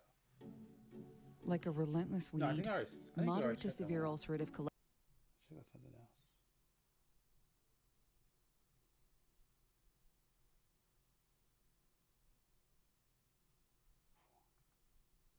At the core of Mega Man Zero lies the superb set of movement mechanics that makes the X games so much fun to play. Zero can dash, jump off walls, and string it all together seamlessly, while the controls are as tight as they've always been, and arguably even tighter. Despite using a new engine for the Game Boy Advance, developer Inti Creates recreated much of the overall speed, weight, and response of the character, but fine-tuned every last detail to perfection. I've never encountered dropped inputs, unlike in the SNES X installments, and there's no weird delay to starting and ending a dash, unlike in the PS1 X installments. Carried over too is the Z-Saber combat that defines Zero's playstyle. Tearing through enemies is mighty satisfying, thanks in part to them getting visibly sliced in half now before exploding, and new is the ability to perform a slash while walking, as well as dash into an attack. Similarly, gone is the clumsy Z-Buster that turns you into a sitting duck. In its place, you have a buster akin to X's that allows you to shoot while on the move, distilling the two protagonists from X4 through 6 down into this iteration of Zero, and it plays like an absolute dream. Beyond these familiar basics, however, Mega Man Zero, in launching a new series, forgoes key traditions of the franchise and replaces them with tweaked or wholly new systems and mechanics. The first significant departure is that you don't obtain special firearms from defeated bosses. Zero may be rocking Mega Man's Buster now, but the trademark selling point of 8 modifiers is a thing of the past. On the surface, this seems like a major loss. It was always a Mega Man staple to have this big new toolkit to toy around with each entry, figuring out what the best options were for different situations and how to adjust your stage order accordingly. At least, that's the idea behind it all. In reality, games that have a well-rounded roster are the exception rather than the rule from my experience. There's typically 1 or 2 dominant weapons that overshadow the rest, and as the X series introduced stuff like dashing, wall jumping, armor upgrades, and a slew of other mechanics, the entire concept gradually lost its allure. In those games, I often find myself reverting to the trusty Mega Buster because it works well universally with its potent charge shot, whereas most of the special weapons have niche applications at best and feel impractical or weak in the grand scheme of things. It just seems like a burden to keep thinking up 8 weapons that are unique, useful, and balanced, and since Zero is known for his melee combat anyway, I'd say Mega Man Zero was a great opportunity to buck the trend and curate a smaller arsenal. Completing missions still rewards you with a diverse array of different tools and items, but among these are merely 2 additional melee weapons. The first is the Triple Rod, a spear with increased range over the Z-Saber that can also stab in 8 directions. This makes it suitable for hitting threats at larger distances and awkward angles, though the real selling point is its ability to bounce off of stuff like a pogo stick. This can be repeated until the enemy or hazard is destroyed, and if multiple targets are lined up in a row, you can chain the effect to bounce off them all without halting your forward momentum. It's as much a platforming tool as it is a weapon, and it's very fun to use. Secondly, there's the shield boomerang, which can deflect bullets back to the enemy. Unfortunately, you cannot dash while holding it, and it doesn't protect against any melee attacks nor projectiles from bosses, making the shield functionality pretty niche. As the name implies, however, you can also charge the shield boomerang to toss it like a boomerang, which is its redeeming quality. By maneuvering Zero carefully so the weapon has no chance to return to him, it can keep going indefinitely and dish out pain in the process. There's definitely no denying the Z-Saber is still the best all-around weapon, but the Triple Rod and shield boomerang have their strengths and inject more variety into the combat than they let on at first. You see, one of the standout aspects about this game is the ability to equip 2 weapons at once. If you want to keep things simple and play this more like a traditional X title, you largely can by going for the Buster and Z-Saber. But if you're feeling more experimental, you can opt for 2 melee options. Not only does this lower the barrier to get good with the Triple Rod and Shield Boomerang, since you don't need to swap out the Z-Saber in order to try them, it also makes Zero a little more versatile in his melee capabilities. In the pause menu, you can switch between 3 control types, but to cut to the chase, Type B is objectively the superior choice and should have at the very least been the default. The reason why is because Type B enables independent charging of both weapons. In other words, you can charge one while using the other, or charge both at the same time and unleash them consecutively.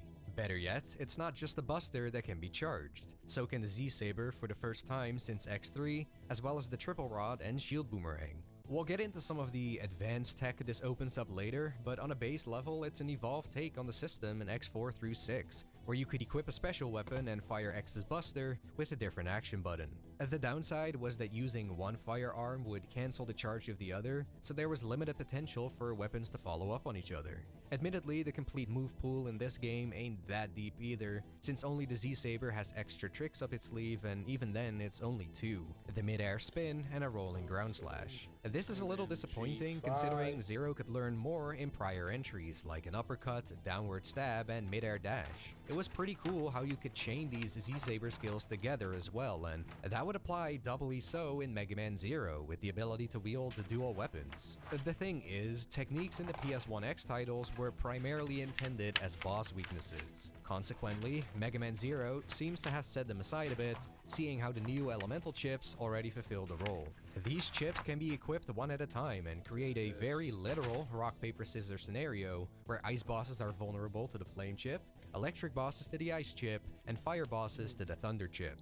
This removes the age-old element of needing to figure out boss weaknesses, but to be honest, I can't really lose sleep over that. The fact of the matter is, in most cases, the vulnerability of a Robot Master or Maverick was arbitrary and thus not logically deductible. In light of this, it's not uncommon for players nowadays to look up stage orders to spare themselves the trial and error, and anyone who claims they're not guilty of doing so is a lying coward.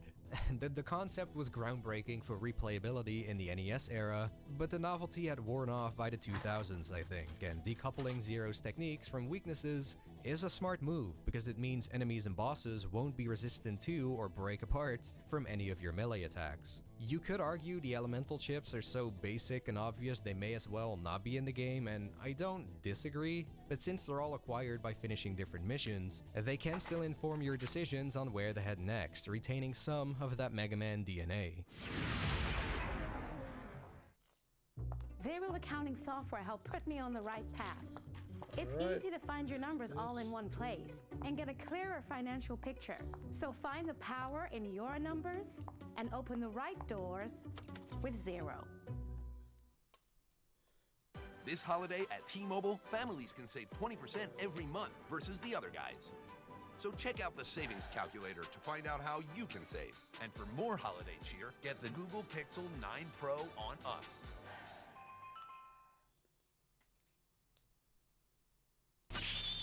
The chips might confuse newcomers initially though, since the game fails to communicate they only work in conjunction with a chargeable weapon.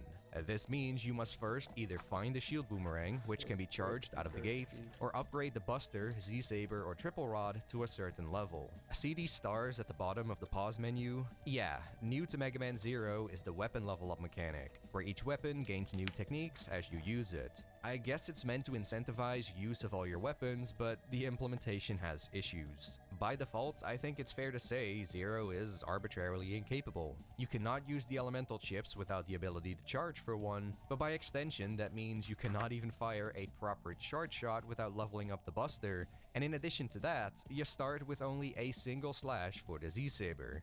These limitations make the beginning of the game feel harder than it ought to be, especially if you've played the X series, where a proper charge shot and the 3-slash combo have always been basic powers for X and Zero respectively. The other problem is that over the course of any of my playthroughs, I never managed to fully upgrade all my weapons, at least not organically. As a result, I most usually did not have every technique at my disposal. To add insult to injury, Mega Man Zero actually has a New Game Plus mode, but for some weird-ass reason it resets every weapon back to level 1, plus you need to recollect the Triple Rod and Shield Boomerang. Essentially, there's no practical way to do a repeat playthrough and go ham with all the moves from start to finish, unless you use up all your paid leave for the year and defeat the same enemies over and over and over again to max out each weapon as soon as possible. Be it intentional or not, that's ultimately what the system encourages above all else, Repetitive grinding, even if it's just for a few minutes, to gain the abilities Zero should have from the outset. There are ways Inti Creates could have mitigated this, like decreasing the experience points you gain from repeatedly killing the same enemies, but if I'm honest, I don't think the approach in the X games, that is, Zero learns techniques from defeated bosses, is one that needed replacing to begin with. There was no grinding component to it, every player had all the techniques by the finale, and it created incentive to try out stages in different orders. Alternatively, I would have been cool with finding weapon techniques in the stages. After all, there's still no armor upgrades for Zero, so this also would have been a fitting solution to better preserve the exploration aspect the X series had going for it. Not that this game doesn't have optional items, mind you, which leads us to another new concept known as the Cyber Elves. Found at the end of certain missions as drops from defeating a certain number of enemies, and indeed throughout stages as secrets, Cyber Elves are one-time use, sentient little data programs that sacrifice themselves to either provide Zero temporary benefits or enhance his abilities permanently. They come in 3 broad flavors, Nurse, Animal, and Hacker, but you can break them down further into 22 different creatures, many having one or more duplicates out there. The selection is a tad bloated, but I'd say there are enough useful Cyber Elves worth carrying with you. A few examples of what they can do is pull you out of pits, freeze enemies in place for a brief period of time, slow down the clock during events with the timer, create shields over spiked areas to prevent nasty insta-kills, and get rid of knockback when taking damage. As a means of lowering the challenge for those who need it, I think they're actually pretty versatile in that they go beyond the basics of restoring or increasing your health, which reminds me a little bit of the parts in X5 and X6. Sadly, what ends up making Cyber Elves less rewarding to find than heart tanks, sub-tanks, and armor upgrades in past entries is the fact you need to raise the more powerful elves. There are level 1 types which can be used straight away, but level 2 and 3 types need to be fed energy crystals first. Energy crystals are basically a currency you pick up in stages and from defeated foes, providing additional reason to explore and kill enemies instead of bypassing them. Sounds Gucci, but the catch is the actual requirements. I'd wager the average player who goes through the game normally will have enough crystals at some point to feed a level 2 Cyber Elf, perhaps 2 of them, but anything more than that is really stretching it. This is rough because all the health upgrades, as well as the 4 sub-tanks, are of the level 2 or 3 tier. There do exist level 1 nurse types that can heal you once, so if you locate them, you can get some mileage out of those, but most of them restore a pitiful amount of health. The permanent upgrades are simply more robust, prompting many people to farm for energy crystals from respawning enemies, which is yet more mindless busywork. To be fair, you can speed up the process substantially with a specific level 1 Cyber Elf that guarantees item drops. I would advise using these in general whenever you obtain one to maximize your gains, and there is an area you can revisit twice that will have a bunch more energy crystals. Shield so done. If you explore thoroughly, you can mitigate the tedium slightly. Still, I hesitate to say the high requirements serve much of a purpose besides padding, and it's hard not to feel cynical about intentions when you consider the level 3 Cyber Elves. These don't reveal their demands up front. After growing once, they suddenly need even more energy crystals before you can use them. This last step is always incredibly expensive, and you're not going to know about it in advance, so it's a huge waste of your crystals. Overall, I don't dislike the concept of growing Cyber Elves, but it's way too slow and restrictive as is, which, again, also dampens the excitement of finding an elf in the first place. Lowering the raise requirements would do wonders, and yeah, that is true. I remember. The funny thing is I played Mega Man 0 2 before I played 1, and yeah, 1 wasn't that bad, but yeah, definitely had its issues. What could then round out the system nicely, maybe, is if energy crystals were also used to buy techniques for the weapons. Think of Devil May Cry and how everything from increased health to new moves is purchased via the red orbs. It forces the player to make choices about what kind of upgrades they prioritize, which, if you do include RPG mechanics into your action game, brings more depth to the table than some kind of linear upgrade path. Speaking of Devil May Cry, I'll also give points to that game for letting you buy more lives, an option that's sorely lacking in Mega Man 0.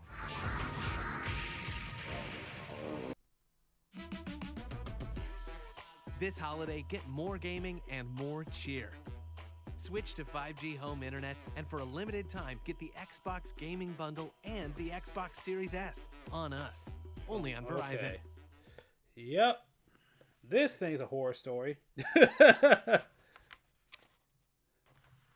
This thing right here is a horror story, by the way. If you have diabetic macular edema, you never want to lose sight of the things you love. Some things should stand the test of time. Long-lasting EYLEA HD could significantly improve your vision. Some people have vision improvements starting as early as the first month. EYLEA HD is the only DME therapy that helps 9 out of 10 people go up to 4 months between injections after 3 initial monthly treatments. If you have an eye infection, eye pain or redness, or allergies to EYLEA HD, don't use. Eye injections like EYLEA HD may cause eye infection, separation of the retina, or rare but severe swelling of blood vessels in the eye. An increase in eye pressure has been seen. There is an uncommon risk of heart attack or stroke associated with blood clots. The most common side effects were blurred vision, cataract, cornea. That's right, we've reached that part of the video where we get to rag on retry chips, a bad sin that deserves to burn in the fiery abyss of hell. To put it very simply, retry chips are like lives except they aren't replenished when you run out. You can find one in most missions, and it will thankfully respawn upon death, so it is feasible to maintain stock that way, but if you kick the bucket before managing to grab the retry chip, or reach the checkpoint for the boss and get wrecked, you're gonna suffer that deficit. In practice, this means it's often the safest choice to just reload your save file whenever you die, to avoid an awful situation where you have no retry chips left, especially considering checkpoints are sparse to begin with. The vast majority of missions have one before the boss, and that's it. If you are so inclined, both factory missions as well as the first and second Neo Arcadia levels do prove themselves to be viable farming spots to max out your retry chips, but replaying stages over and over for this, I can only describe the whole system as yet another pointless time sink and a stark regression from the infinite lives in X5 and X6. Another byproduct of the retry chips is that because reloading your save reverts your progress, you keep losing the energy crystals and weapon level ups you've racked up. This undermines one of the main reasons for having RPG mechanics. Less skilled players are the ones that benefit the most from upgrades, yet for all the time they spend retrying missions in Mega Man Zero, they don't really accrue extra experience points and currency to afford the help they need. I guess you could also opt to give up the mission, but it's not worth the trade-off in the slightest. Sure, you'll keep your energy crystals and weapon stats, but selecting this means you can never attempt the mission again, and remaining items in it are lost for good. Now, I don't hate the idea of such an option, on the contrary, I kinda dig it. If you're seriously hung up on a mission or cannot be bothered with it on repeat playthroughs, I think the freedom to abandon it is pretty novel. It doesn't feel cheap because there's always a cost associated with it, and particularly on the first playthrough, it's risky since you have no clue what you're leaving behind. That said, if you wish to go this route, you should be doing it through the Alright, okay, so we're getting closer. That one goes... I gotta get that one out now. That's fine. And clip this out. 1, 2, 3.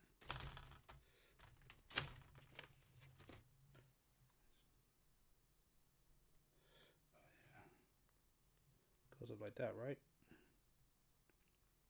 Oh crap, I need to... Hold on.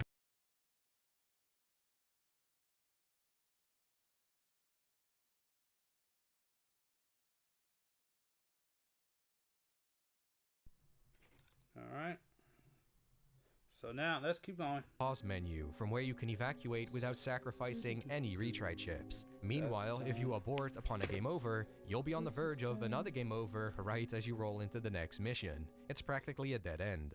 So yeah, between the need to level up weapons, to learn techniques, the high cost of raising cyber elves, and finally how lives function, it's obvious why Mega Man Zero is criticized so heavily for its grindy nature. You're not obligated to comply with it, but your handheld or controller might not survive the first playthrough if you don't. And apparently, this was intentional, for one of the goals during development of Mega Man Zero was to make the hardest game in the franchise yet. On the face of it, I think that's fine. Tough as Nails games are always going to be less accessible, but targeting a new series toward the more hardcore seasoned Mega Man player is not a direction I'm inherently against. We really did not need retry chips to get there though, and the overall approach is too wishy-washy. I would respect it more if the devs fully committed to their goal and told players to get good or get lost. I don't see the point in incorporating these built-in tools to lower the difficulty, then locking many of those tools behind an excessive amount of farming in an attempt to discourage players from using them, ?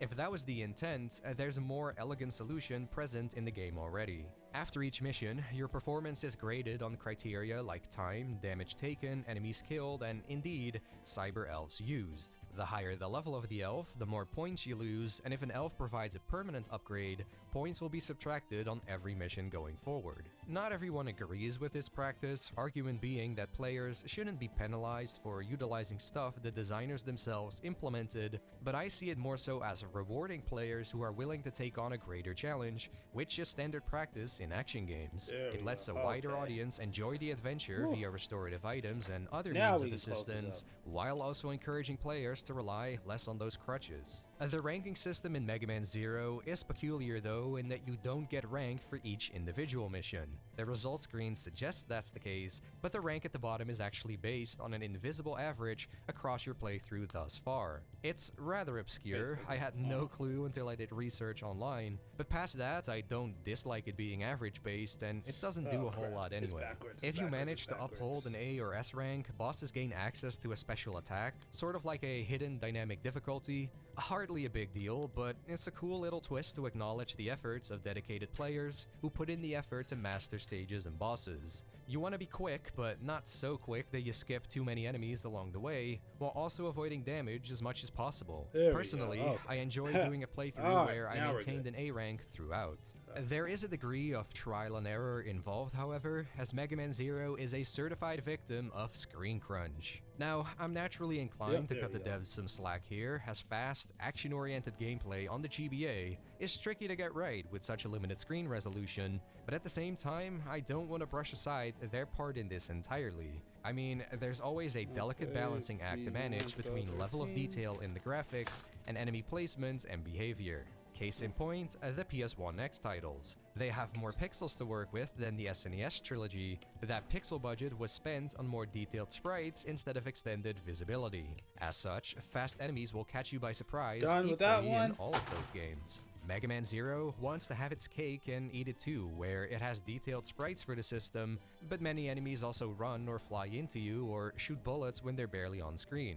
This makes it nigh impossible to react until you've somewhat memorized where threats appear. Either that, or you don't dash at all. It's an option, but it's not very exciting to go slow all the time, and you'll still get blindsided from above anyway. I prefer to just tank the hits, seeing how health pickups drop frequently, so you're not that likely to die from the screen crunch at least. Well, that is until insta-kill hazards or bottomless pits rear their ugly head. The log section in the factory is a prime example. You'll need to cling onto the walls as low as possible to just barely catch a few pixels of log, and the whole section is suspended above a giant abyss because fuck you. This legit has to be the most difficult set piece in the game, just obviously not for the right reasons. Mercifully, poorly designed, lethal scenarios like this don't show up often, but it is frustrating when they do, and they serve as ammunition for my overall argument here. Okay. Sometimes it can feel like there's no way out of treatment-resistant depression. You take one antidepressant after another, and they aren't working for you. It's like you're going in circles. Turn to a different choice. Spravato is the first FDA-approved nasal spray taken with an oral antidepressant for adults with treatment-resistant depression. Spravato can cause sleepiness, feeling disconnected from yourself, your thoughts, space and time, dizziness, fainting, spinning sensation, anxiety, and breathing problems. It's taken under the supervision of a healthcare provider who will monitor you for at least 2 hours after taking Spravato. Don't drive, operate machinery, or perform activities that require full alertness until the next day after a restful sleep. Spravato doesn't prevent suicide, reduce suicidal thoughts or actions, or replace hospitalization if needed. Call your doctor right away about unusual changes in behavior, worsening depression, or thoughts of suicide. Antidepressants may increase suicidal thoughts and actions in people 24 and younger. Spravato is not for use in children. There's a risk for abuse and misuse. Don't take if you have a blood vessel disease, an abnormal connection between your veins and arteries, a history of bleeding in the brain, are pregnant or may become pregnant. Spravato is not... Something I would have loved actually is if the Zero ZX Legacy Collection had addressed these visibility problems. Capcom claimed before release that this collection uses the original source code of each title without any emulation involved. Assuming that's true, it should be feasible from a technical perspective to expand the viewport both horizontally and vertically. Considering the porting team would have had to go back and make lots of manual tweaks to individual stages and bosses, however, it's understandable why this never came to fruition. Just too much investment for a collection of relatively niche games. Additionally, it's only fair I acknowledge other efforts the Zero ZX Legacy Collection did make in order to improve the games. For starters, it brings over the casual scenario from the older collection on Nintendo DS, which starts you with every cyber elf and all the weapons are fully leveled up as soon as you obtain them. I do not recommend this for your first playthrough because there's really not a single ounce of challenge remaining, but it's an accessible way to sink your teeth into the full breadth of the combat without having to grind for it first. Secondly, there's the all-new Save Assist mode, which places a bunch of extra checkpoints, particularly in rough sections like the log carriages in the factory to take off the edge. Alright, because the these big checkpoints one is essentially pretty much done. We're almost done. Yep, this is cleaned off too. Goodbye. Alright. And now, okay, hold on. Okay, I'm missing a part. So this goes in here, right? No, it goes right here. Okay. This one goes right here.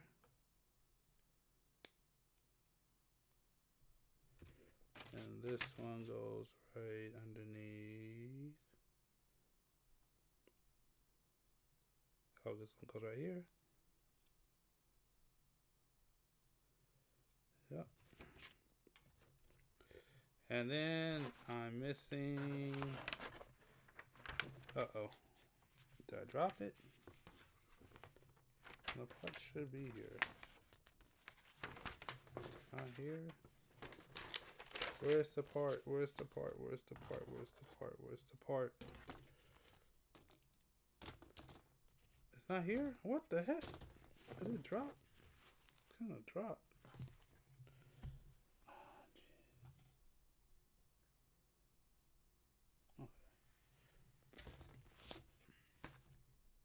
Oh no. I'm missing a part. Did it drop? I just had it too. I didn't see it drop. Oh no. Literally right at the end and I lost one little part. Ah!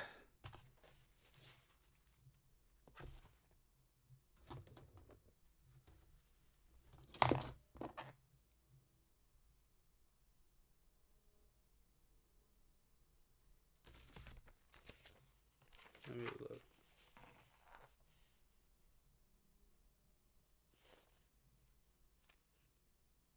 Oh, D112. 112.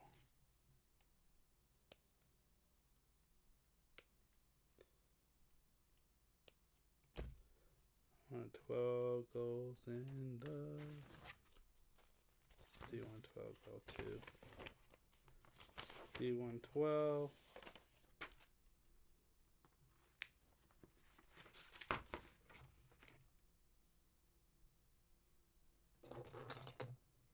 It's in right here. Right, yep. And D111. Of course, goes right there. All right. Okay. That's everything, right?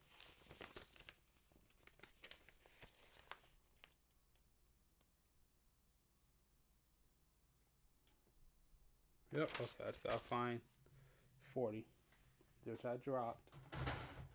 Know what I did with it.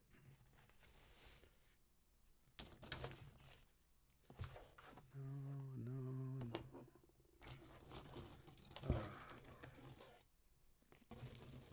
no. Make sure you guys. Okay. Alright. Gotta go do the search thing. Every freaking time. I remember dropping it though.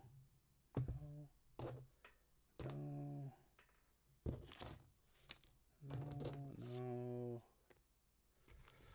This sucks. What the hell is this coming from? Oh. From here. No. No.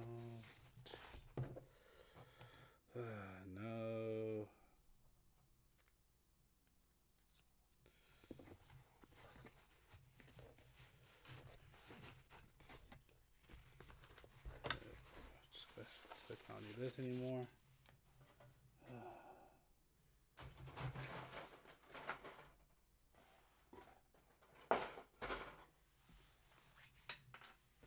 Alright, hold on. Gotta go freaking look. Gotta find it. Dang it. Right here at the end.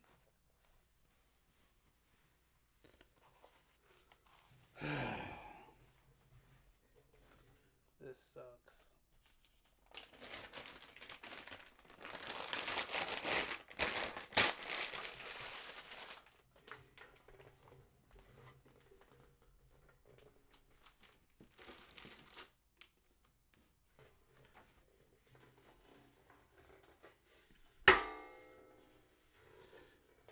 Okay. This out the way. Oh, found it. This was the last piece I was looking for. And so we just put this on here. Now we can start putting things away.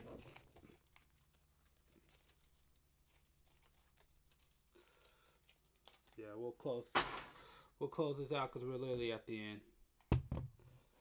Gonna end this. We are done.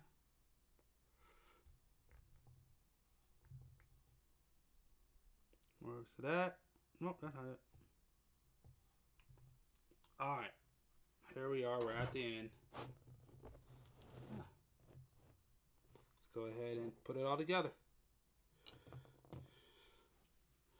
Let's go ahead and start off with the body, with the waist. Yeah.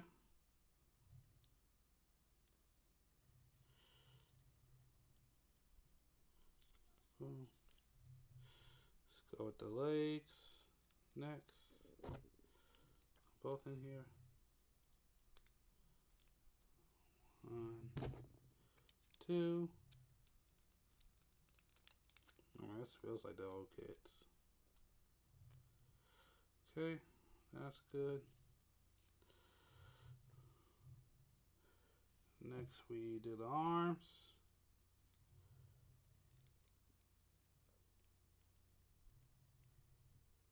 Do that way too. Oh, this one right here.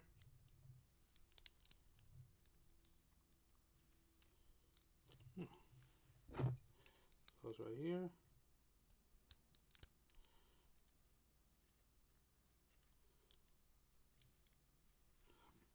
We'll go ahead and throw on the shield. Why not?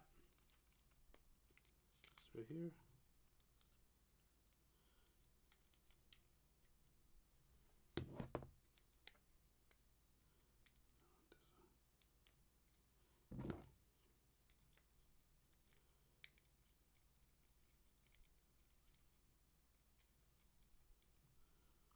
Perfect.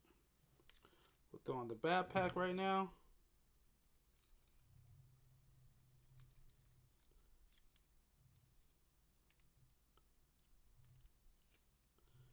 I wonder if there's a way we could put this.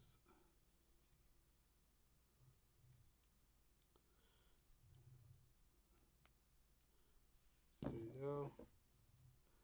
Alright, let me look at the instruction real quick. I need to see one thing.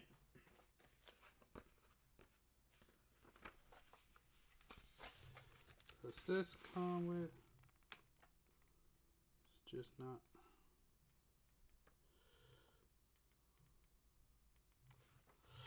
Okay, so it does attach to the backpack.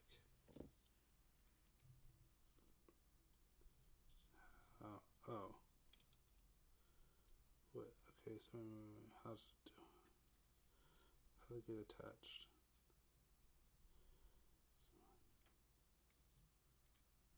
Just touch it like this or whatever.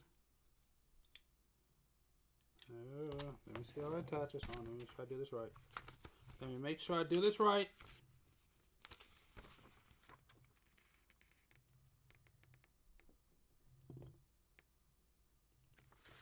Oh, okay.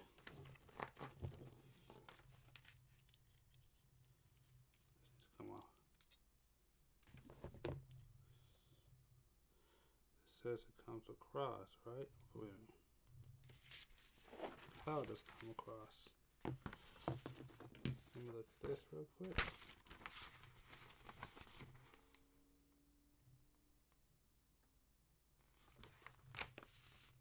Wish it would show the opposite, but alright.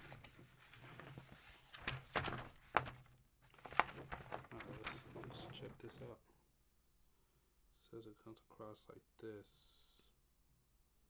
Right down here, like this. How it comes across.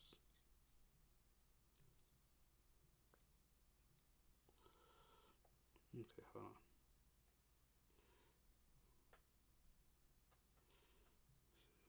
Here. It says right here, right? Is that how it works? Let's see.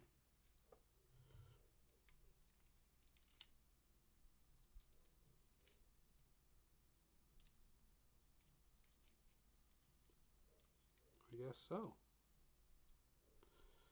And then how do you put it away? It says right here. But then how do you go on like what? Like this?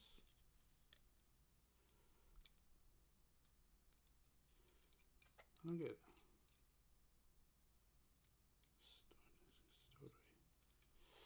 Hold on. Jeez, I thought it broke off, but it didn't.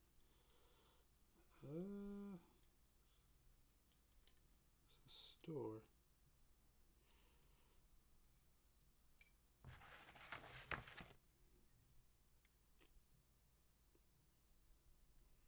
Okay.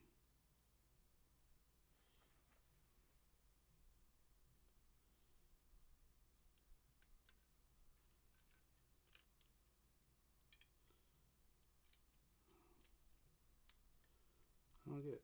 I don't get it. I don't get it. Where's the store? Right here? Is that it? Oh, yep, that's it. Alright. That's how it's stored. Okay. Alright, I figured out. Oh, I should have did it on screen. Okay. And then the head. And there we go. It's complete. Finally. Okay. There it is. Oh. Put this in here. Can it? Will it work? Will you go in? Will you fit? No, you won't fit. Trying to see if it fit, it won't fit. But either way, this is it. It's over if you want to check it out.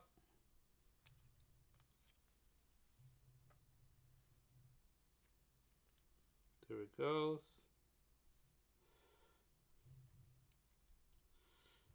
Boom.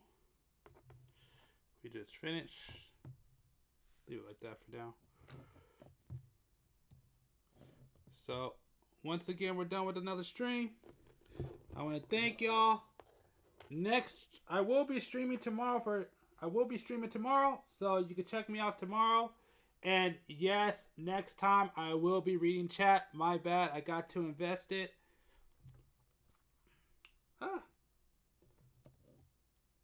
Make sure to do me a favor. Follow and subscribe. These are all the channels I'm on. Definitely appreciate it. Finished up another monthly live build. Hope you enjoyed it. Once again, I do need to remind y'all, and this is a final reminder that I will be slowing down my uploads for YouTube. Apologies for that, but I have to for now. That's only because I need to get some things in order, but it's fine. I'd rather do it now and just get things in order and get back to how we used to do things than do what we're doing now, where it's just all over the place. So yes, I'm not stopping uploading on YouTube, but I am going to slow down doing the videos. But with that being said, I want to thank y'all. Appreciate it. But again, I will be live streaming weekly for the month of December. One day a week, I will be streaming. Got one more live build next month. That poll will be up probably after this stream. So it will be up. So you can go ahead and vote on my next build for the month of December, because I'm going to be building that one early. And outside of that, I'm going to thank y'all. And again, I will be reading live. I will be reading stream. I will be reading chat tomorrow. I'm getting tongue-tied. That's my fault. I just got too invested. But yeah, I think it looks good. And yeah, I will see y'all on the next stream. Actually, I'll see y'all tomorrow. I will be there gaming. And yeah. All right. Have a good one.